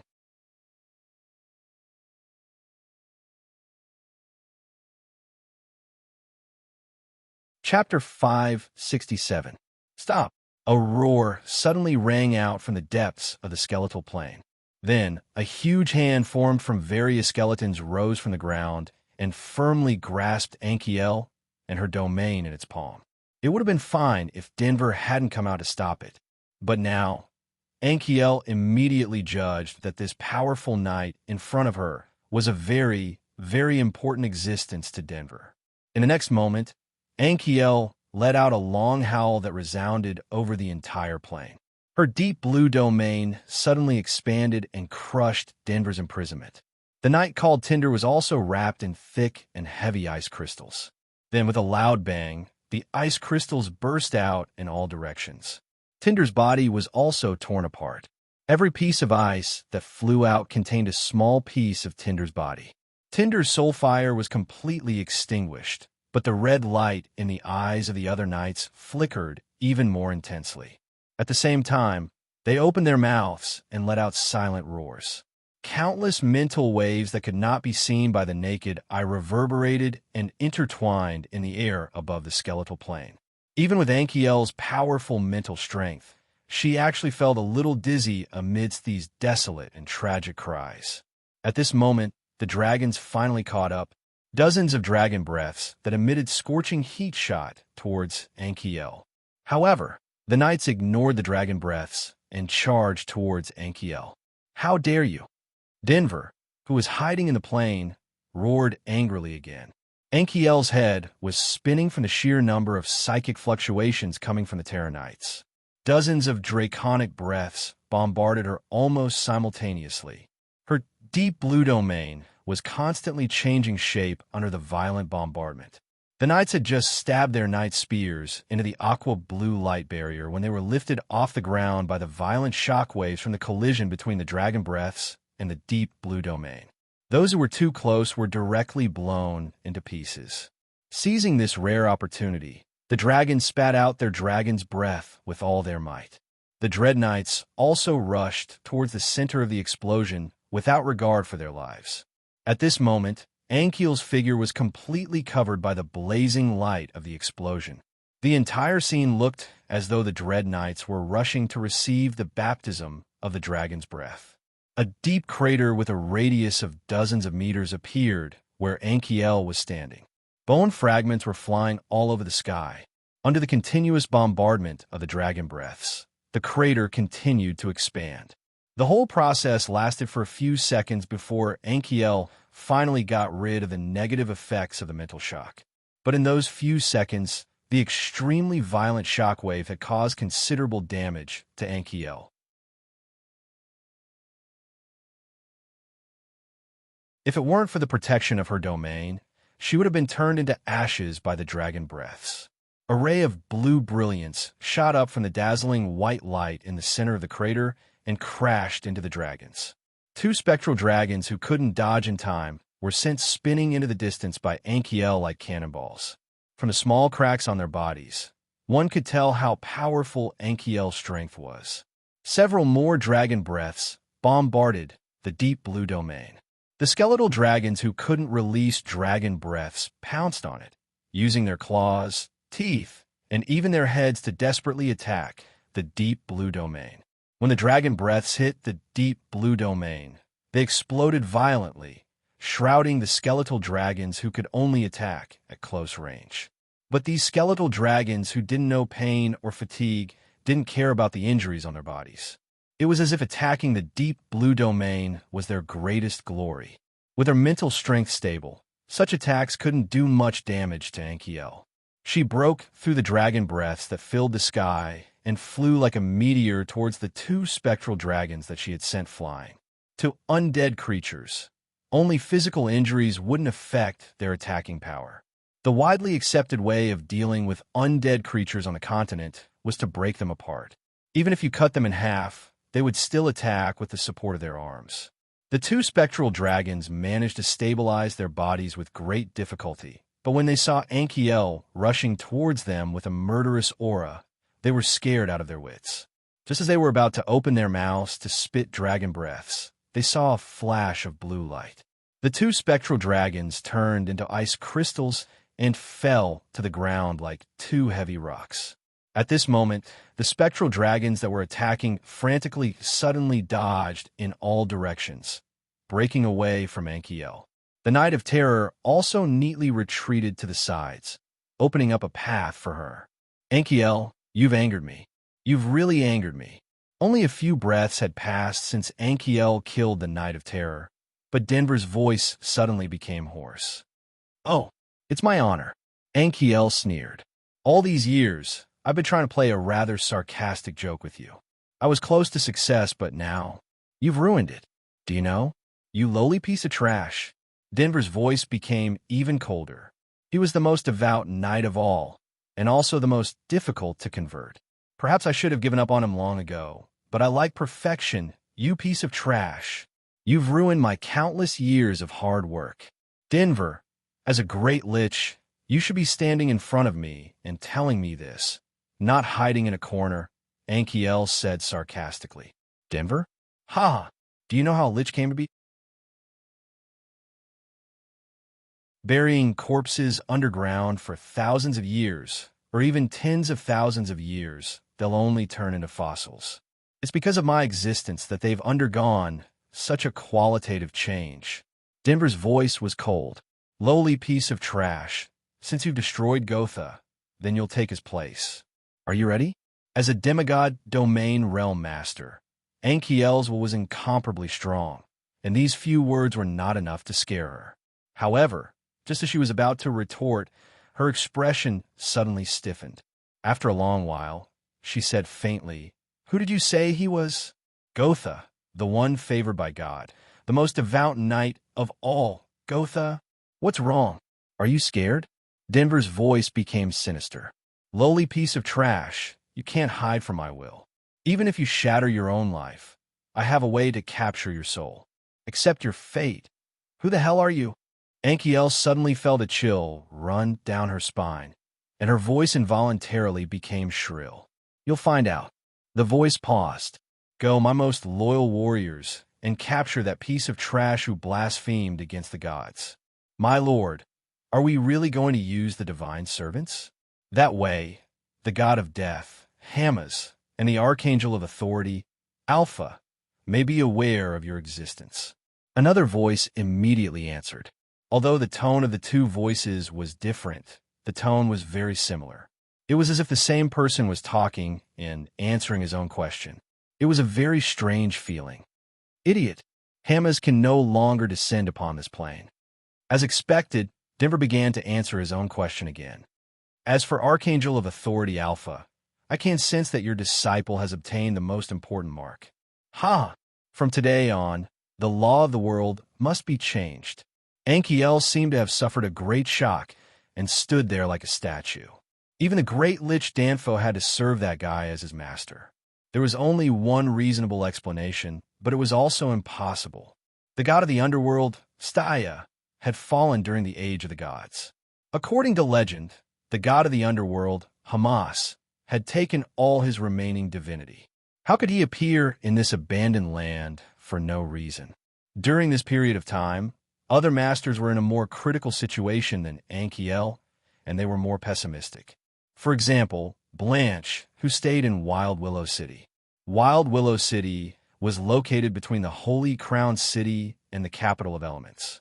It should be the safest place on the continent. However, thousands of undead creatures suddenly attacked Wild Willow City.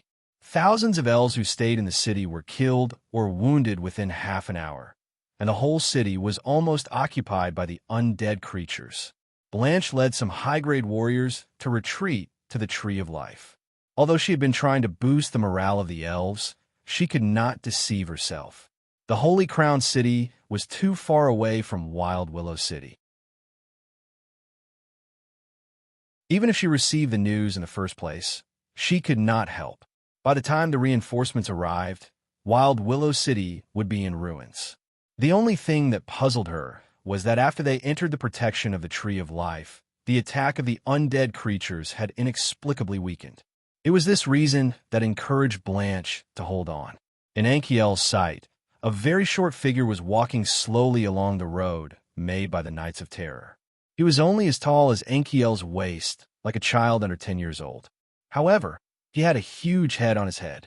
His exposed hand and arm bones were particularly thick, and he carried a frightening giant axe on his shoulder. If he put the axe in front of him, his body would be completely covered. His steps were very steady and steady. With each step, the bones under his feet would be crushed into pieces, and the bones under his feet would make the scalp-numbing, cracking sounds. The next moment, another figure appeared in the distance. He was not very tall, and he carried a green bow in his hand. The glistening green string was particularly conspicuous in this gray world. The bowstring was emitting a white light like flowing water. Every time the bow shook, countless rays of light would scatter from the bowstring. Anchiel's pupils suddenly shrank to the size of a needle. She recognized what it was. It was the bow of the goddess of moonlight. Before this, she did not believe the information revealed by the other party. She also hoped that Han Jin would discover Denver's conspiracy and come to help her in time. Although she was not sure whether Han Jin could break into this abandoned land, she hoped that Han Jin could find a way. Now, she was praying that Han Jin would not act rashly. At least, Han Jin had to escape. Only in this way could the continent have a future. If Han Jin died here with her today, then everything would be over. Only Nicholas would be left, and it would be impossible for him to fight against the experts of the Age of Heroes. To be continued. If you want to know what will happen next, please go to www.chijian.com. There are more chapters. Support the author. Support the original reading.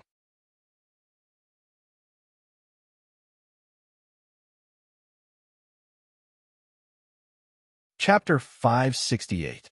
Anchiel could vaguely guess the identity of these two people. Since the Paladin Knight Gotha was able to turn into a Knight of Terror, the appearance of Dandin and Elven Messenger Doreen seemed to make sense.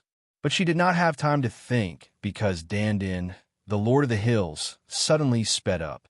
Although he was short, once he started running, he showed an astonishing speed.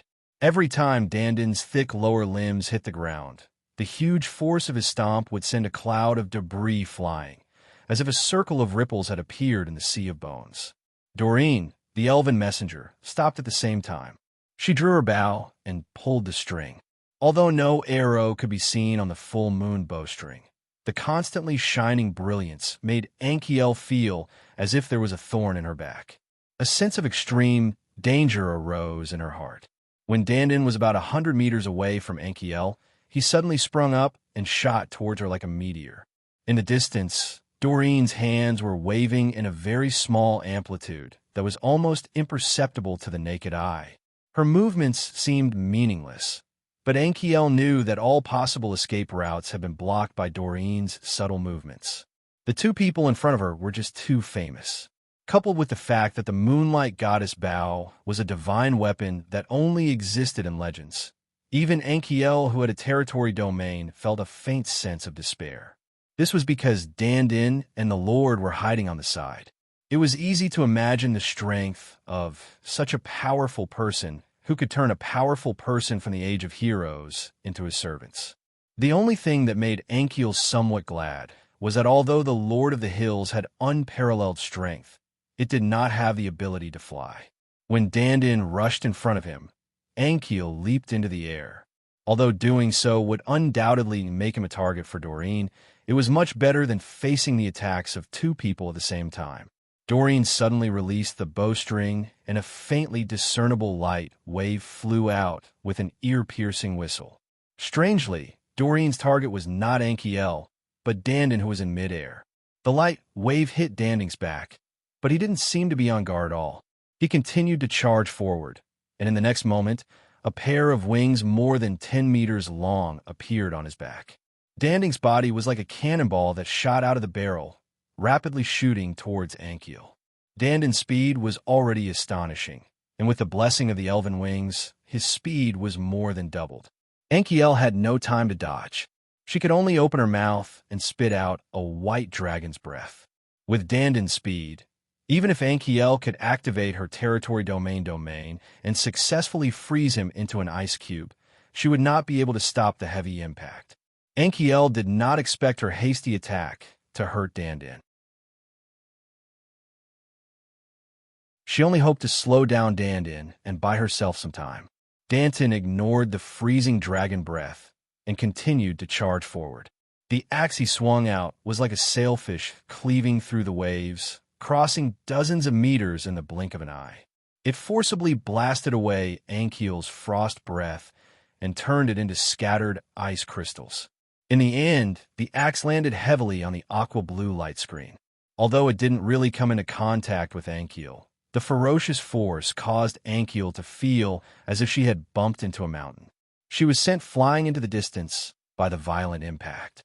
However, this was not the end. The moment Anchiel was sent flying, Doreen drew her bowstring again. A crescent-shaped light blade that was as tall as a person and emitted specks of starlight was released from the bowstring. It flashed through the air and left a dazzling dreamlike trajectory in the air. In an instant, it caught up with Anchiel's retreating figure. Before Anchiel could recover from the violent impact, she saw a white light flash before her eyes. Before she could react, a crescent-shaped giant blade heavily bombarded her territory domain. A dazzling light burst in the air as if a sun had appeared out of thin air. Anchiel's figure was completely submerged in it. When the light dissipated, Anchiel's figure was still standing in the air. Apart from her messy hair, she did not seem to have suffered much damage. But if one looked closely, one could see that under the joint attack of the two powerhouses from the heroic era, a thin line of blood seeped out of the corner of Anchiel's mouth. It turned out that the power of a territory domain could not stop everything. Anchiel looked at Dandin and Doreen on the ground with a complicated expression. She could confirm that these two powerhouses from the heroic era did not have a territory domain, but their strength had reached an astonishing level. In the face of such immense, pure strength, even a demigod territory domain was not so reliable. What happened just now was a fact. With just an axe and an arrow, they achieved what countless phantom dragons and Knight of Terror could not. If it was only the Lord of the Hills or Doreen, Anchiel would have a great chance of winning. But the two in front of her cooperated too well. With Doreen's help, Dandin had gained the ability to fly. His speed was so fast that Anchiel could not dodge in time. Compared to Doreen's Moonlight Goddess bow, Anchiel was more intimidated by Dandin's giant axe. The heavy force of the axe was like the peak of 10,000 mountains. Even Anchiel's territory domain was somewhat overshadowed by it. Not bad. The ear-piercing voice that came from the depths of the abandoned land actually contained a hint of joy. Her material is much better than Gotha's. After the successful transformation, it will definitely bring those damned fellows a pleasant surprise. Material? This was the first time Ankiel heard someone use such a tone to describe her. She sneered. Even if she had to die, she wouldn't tolerate such humiliation. If it really came down to it, she wouldn't hesitate to self-destruct to end everything. Although she didn't know if her soul could escape from the other party's evil clutches, this was the only thing she could do. As if seeing through Ankiel's thoughts, the voice let out a shrill laugh. You want to die? Give up on this useless idea. In this space, you can't escape from my will. That will only make your soul suffer even more. But I like it this way, haha. When the Lord's maniacal laughter echoed in the sky above the skeletal plain, Han Jin, who was in another abandoned land, slowly opened his eyes. The moment he opened his eyes, the gray space that he was in began to wither rapidly, as if it had been drained of all energy. Hong! Han Jin suddenly let out a roar that seemed to be able to shatter mountains and rivers. On the vast plain, countless skeletons seemed to have heard a silent command and began to tremble nonstop. Meng! Han Jin's hands moved at lightning speed to form a seal. An invisible pressure pervaded the skeletal plain. Regardless of whether it was a complete set of skeletons or broken bone fragments, they all slowly floated into the air and began to rotate slowly with Han Jin as the center. Refine. Han Jin slowly withdrew his hands from the center and placed them together to form a seal. However, it seemed to be very strenuous for him. It was clearly an action that a child could easily do, but it took him a few minutes to complete. Moreover, although he had formed the seal, all 10 of his fingertips were trembling slightly. Demon. As soon as the word left his mouth, Han Jin's back became hunched, and his face was extremely pale. The boundless plain had already disappeared because the skeletons that formed the plain had all floated into the air and were crazily revolving around Han Jin. At this moment, Han Jin seemed to be sitting in the void, and the entire world had become an incomparably huge whirlwind. Han Jin's lips were trembling nonstop. He wanted to issue a final command, but no matter how hard he tried, he couldn't get it out. Even the indestructible golden body behind him had dimmed. The consumption of origin energy was too great, and he couldn't bear it anymore. However, he was only one step away. No matter what, he had to persevere. Han Jin bit the tip of his tongue again. Amidst the blood splattering out, he let out a thunderous roar. Diagram. The crazy whirlwind came to an abrupt stop, followed by an earth-shattering boom. All of the skeletons were simultaneously blown to smithereens and turned into a huge pillar of dust that then swept in all directions. In front of Han Jin, a pale golden diagram scroll made of an unknown material floated quietly. Brilliance flowed on it, and there were faint traces of mist meandering around it.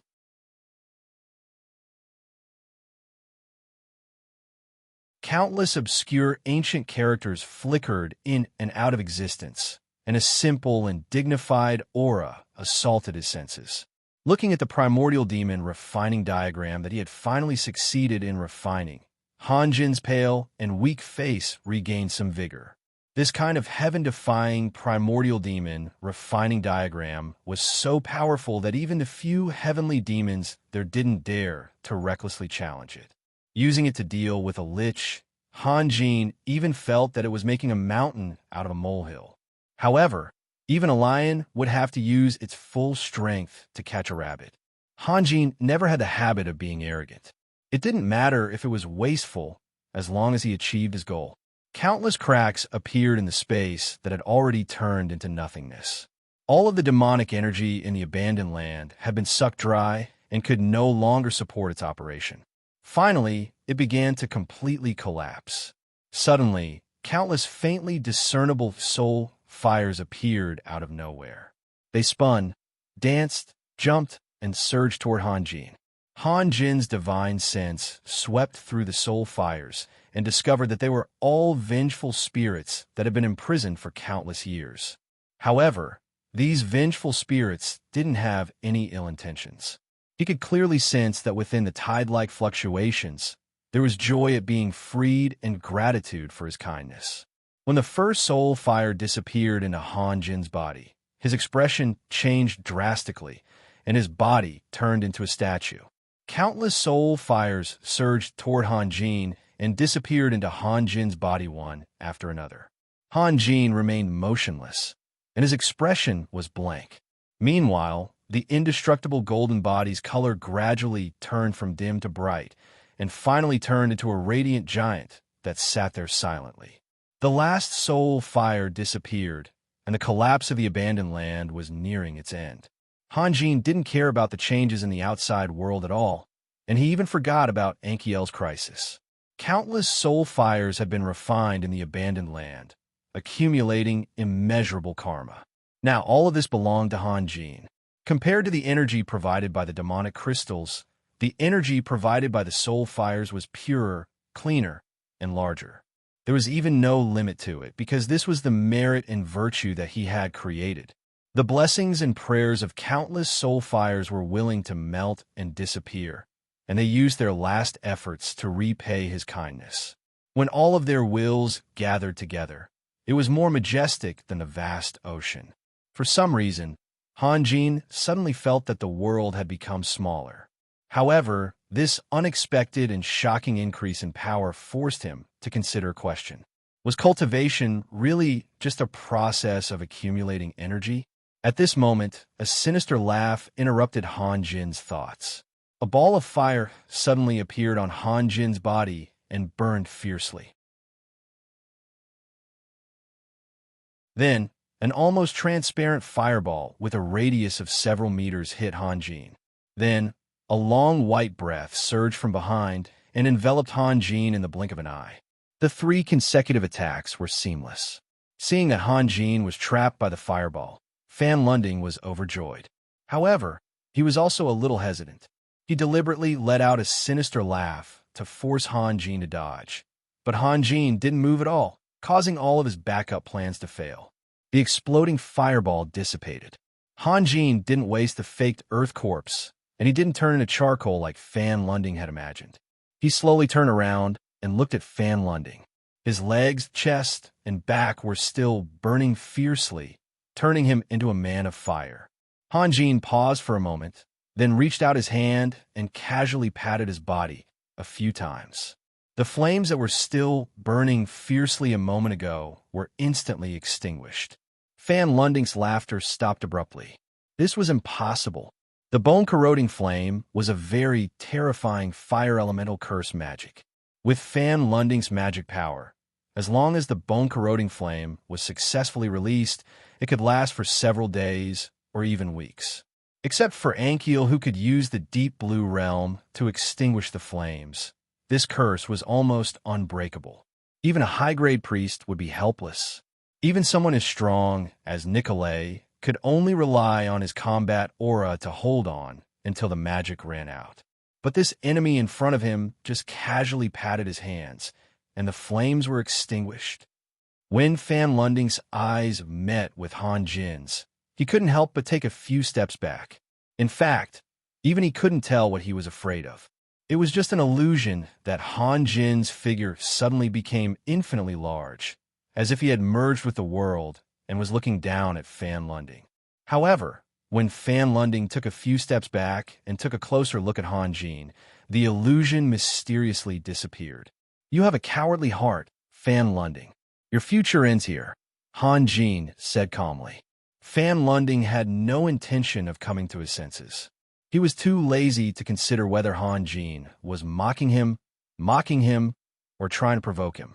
He concentrated on expanding his realm to guard against Han Jin's attack. Once Han Jin's power was fully recovered, Fan Lunding would immediately run away. As for the agreement with Denver, to hell with it. Han Jin stretched out his hand and performed a spell.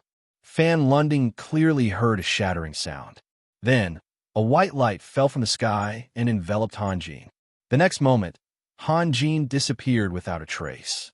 Ankiel had reached the most critical moment. If she was only dealing with Dandin and Doreen, she could still hold on for a while, but Denver, who was hiding in the dark, always released his mental attack at the critical moment. Ankiel was basically fighting against 3 experts alone. In just a dozen minutes, the situation was already irreversible. Every time Dandin attacked, Ankiel's deep blue realm would shake violently and consume a lot of energy. Although Ankiel's counterattacks could hurt Dandin, as long as Dandin came into contact with a plane of bones under his feet, the wounds caused by the extreme cold would quickly heal. One side was constantly consuming energy, while the other side maintained their peak state. There was no doubt about the outcome of the battle. What was more helpless was Doreen. No matter how quickly Ankiel shifted her position, she could not avoid Doreen's attacks. Suddenly, Ankiel sensed that the enemies seemed to have stepped up their attack rhythm. The Moonlight Goddess bow in Doreen's hand kept vibrating, and huge crescent-shaped light blades flew towards Ankiel one after another. Dandin, on the other hand, leaped up to a height of nearly 100 meters with the help of the elven wings. He threw the huge axe in his hand that was disproportionately large for his body. It whistled and spun towards Ankiel, who was shrouded in countless light blades. At the same time, Denver released his mental attack again and violently broke into Ankiel's mental world. Ankiel, who was shrouded in a fatal sense of dizziness, could not even dodge. The crescent-shaped light blades shot out by Doreen sent Ankiel flying in the air. The color of the deep blue domain gradually dimmed under the incessant slashes of the light blades. If she were to be struck by Dante's giant axe at this moment, she knew without thinking that she would at least be seriously injured. Despite the intense dizziness, Ankiel still managed to retain a trace of clarity. Her eyes were filled with determination. In this forsaken land, serious injuries meant death. Ankiel was not afraid of death, but what worried her the most was that there was a fate even more terrible than death waiting for her. Ankiel recited an incantation as she retreated. But just as the elemental waves suddenly became violent, another mental attack surged into her mind, forcefully interrupting her incantation. It was only at this moment that Ankiel truly understood that the gap between the two of them was not something that could be made up for by hard work and risking her life. Under an inexplicable will, everything she wanted to do could not be hidden. Asterisk boom. Asterisk Dandin's giant axe collided heavily with the deep blue domain. Ankiriel was no longer able to maintain the domain, and the blue light completely disappeared in a flash. The next moment, Doreen's giant crescent-shaped light blade heavily bombarded Ankiriel's body. Blood splattered everywhere as Ankiriel's body floated backward like a straw. Then, another light blade shot out and slashed at Ankiriel's neck. Completely disheartened, Ankiel helplessly closed her eyes. She didn't see that the ring hanging in front of her chest had suddenly shattered, and a white light shot into the sky. A figure flew down from the light, and with a flick of his finger, the light blade exploded less than a meter away from Ankiel's neck, turning into specks of light. To be continued. If you want to know what will happen next, please go to www.chidian.com. There are more chapters. Support the author. Support the original reading.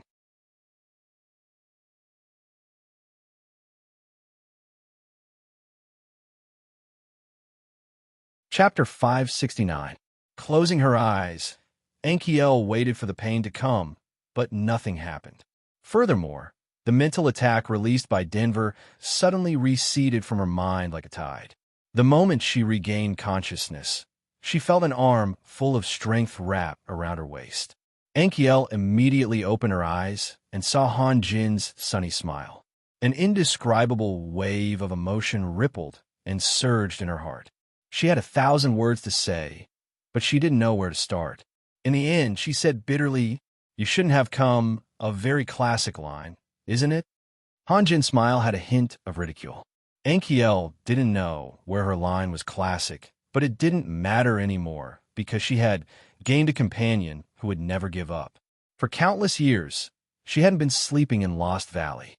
No living being was willing to waste all their time sleeping, and Ankiel was no exception.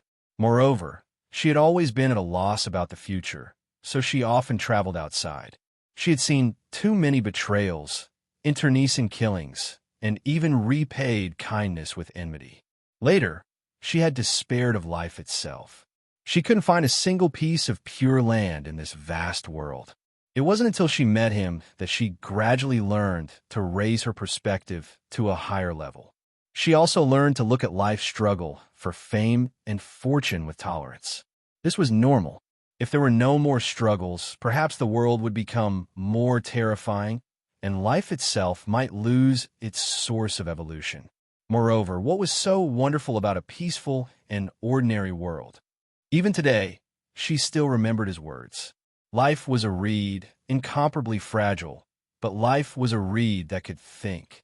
Therefore, all the dignity of life lay in its thoughts. From the perspective of a cultivator, Ankiel had an epiphany at that moment. In the past, her thoughts only focused on hunger, thirst, and sleeping when she was sleepy. She only focused on how to become stronger and how to maintain the stability of her people.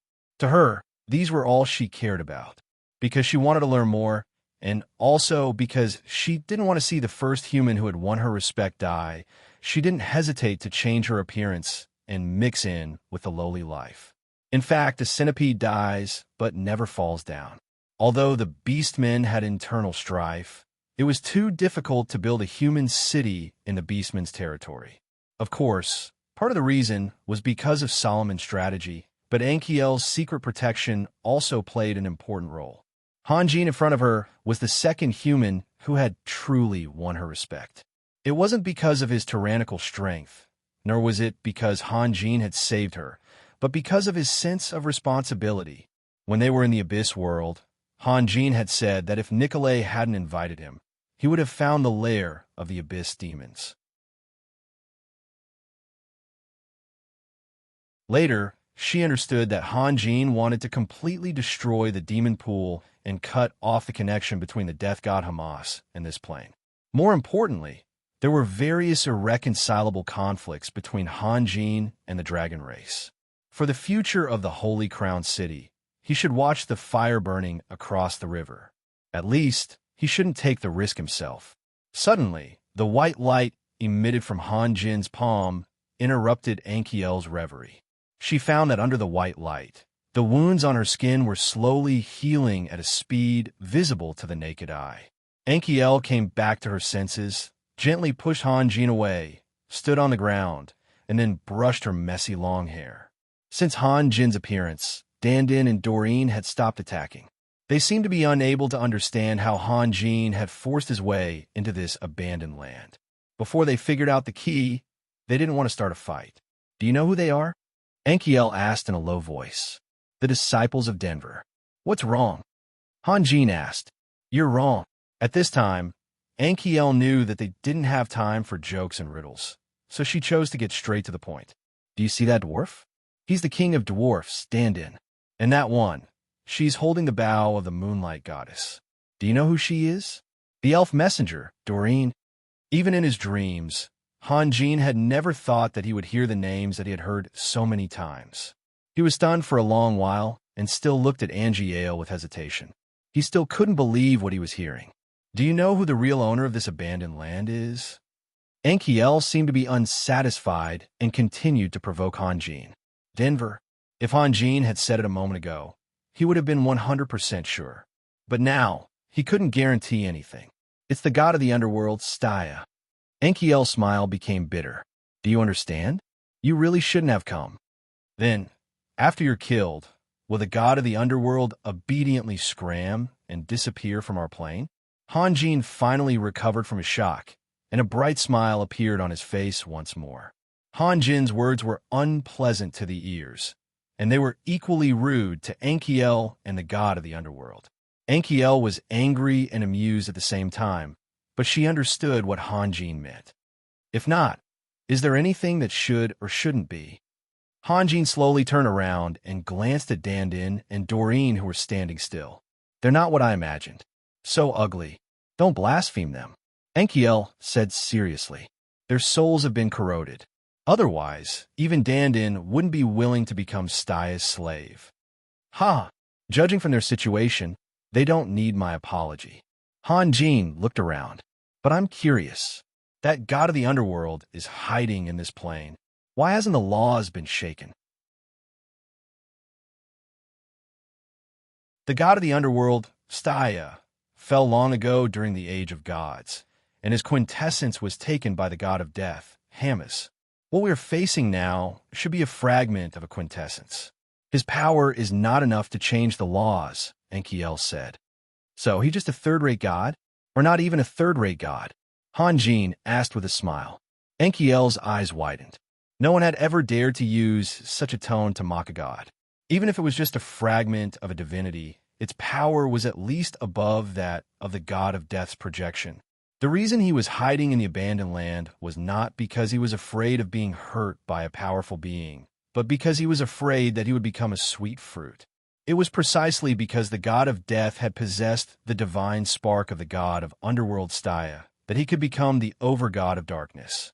If he knew that the divine spark of the god of underworld Staya was still causing trouble in this plane, it was self-evident how the god of death would react.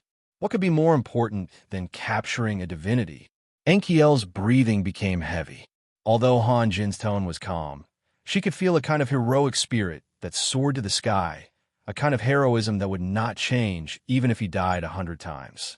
In the end, Enkiel had to open her mouth and take a few deep breaths to calm her surging heart.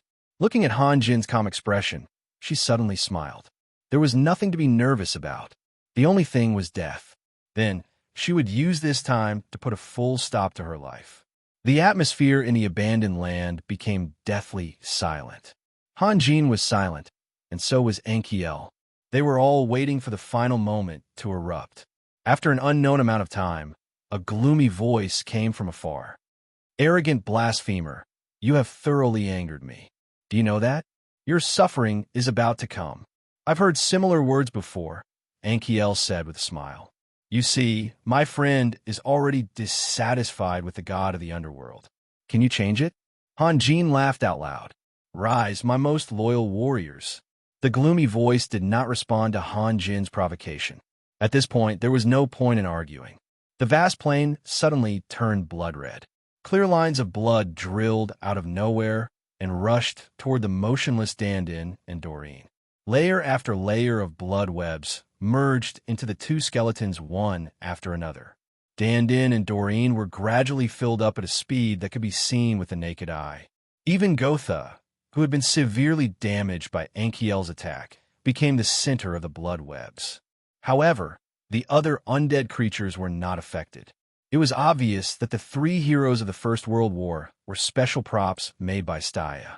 In just a few breaths, a beautiful elf in ragged clothes appeared, while Dandin turned into a comical dwarf with a beard that almost reached his feet.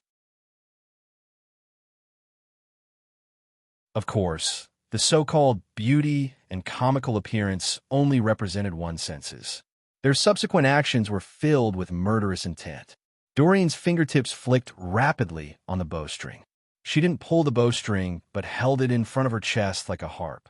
A whirlwind made of thousands of light blades streaked across the space of hundreds of meters and arrived in front of Han Jin in an instant. Dandin's body also shot up like a cannonball. He then picked up the giant axe that was stuck in the ground and suddenly turned it around to attack Han Jin from the side. When Doreen attacked, Enkiel immediately retreated. She did not want to escape because she had consumed too much energy. If she stayed, not only would she not be of any help, but she would also be a serious burden to Han Jin. Therefore, she had to stay away from Han Jin. Even if she could not fight against fate, she would rather choose a place where Han Jin could not detect her and then quietly die. Han Jin made a hand seal and released a shrinking spell to avoid Doreen's attack. When he appeared in another place, he said with a smile, a fragment of a godhead can no longer restore your glory in the Age of Gods. Why don't you give it to me? I will repay you. At this moment, Han Jin was like a strange uncle trying to swindle candy from child. He was also a bad uncle. In fact, there was nothing wrong with swindling people. The key point was that he knew he could not swindle them, but he still wanted to swindle them. Impudent. A violent roar came from afar, causing the whole plane to fluctuate violently. You are just a third-rate god. Even if I am impudent, what can you do about it? Han Jin maintained his indifference. He did not move, but the invincible avatar behind him was making hand seals. Then, A clear chant resounded through the world. Red Lotus. Bloom. To be continued. If you want to know what will happen next, please go to www.chijian.com. There are more chapters. Support the author. Support legal reading. You're tuning in to the Warrior Lore YouTube channel. Don't forget to subscribe and join us on this journey to catch the most captivating stories.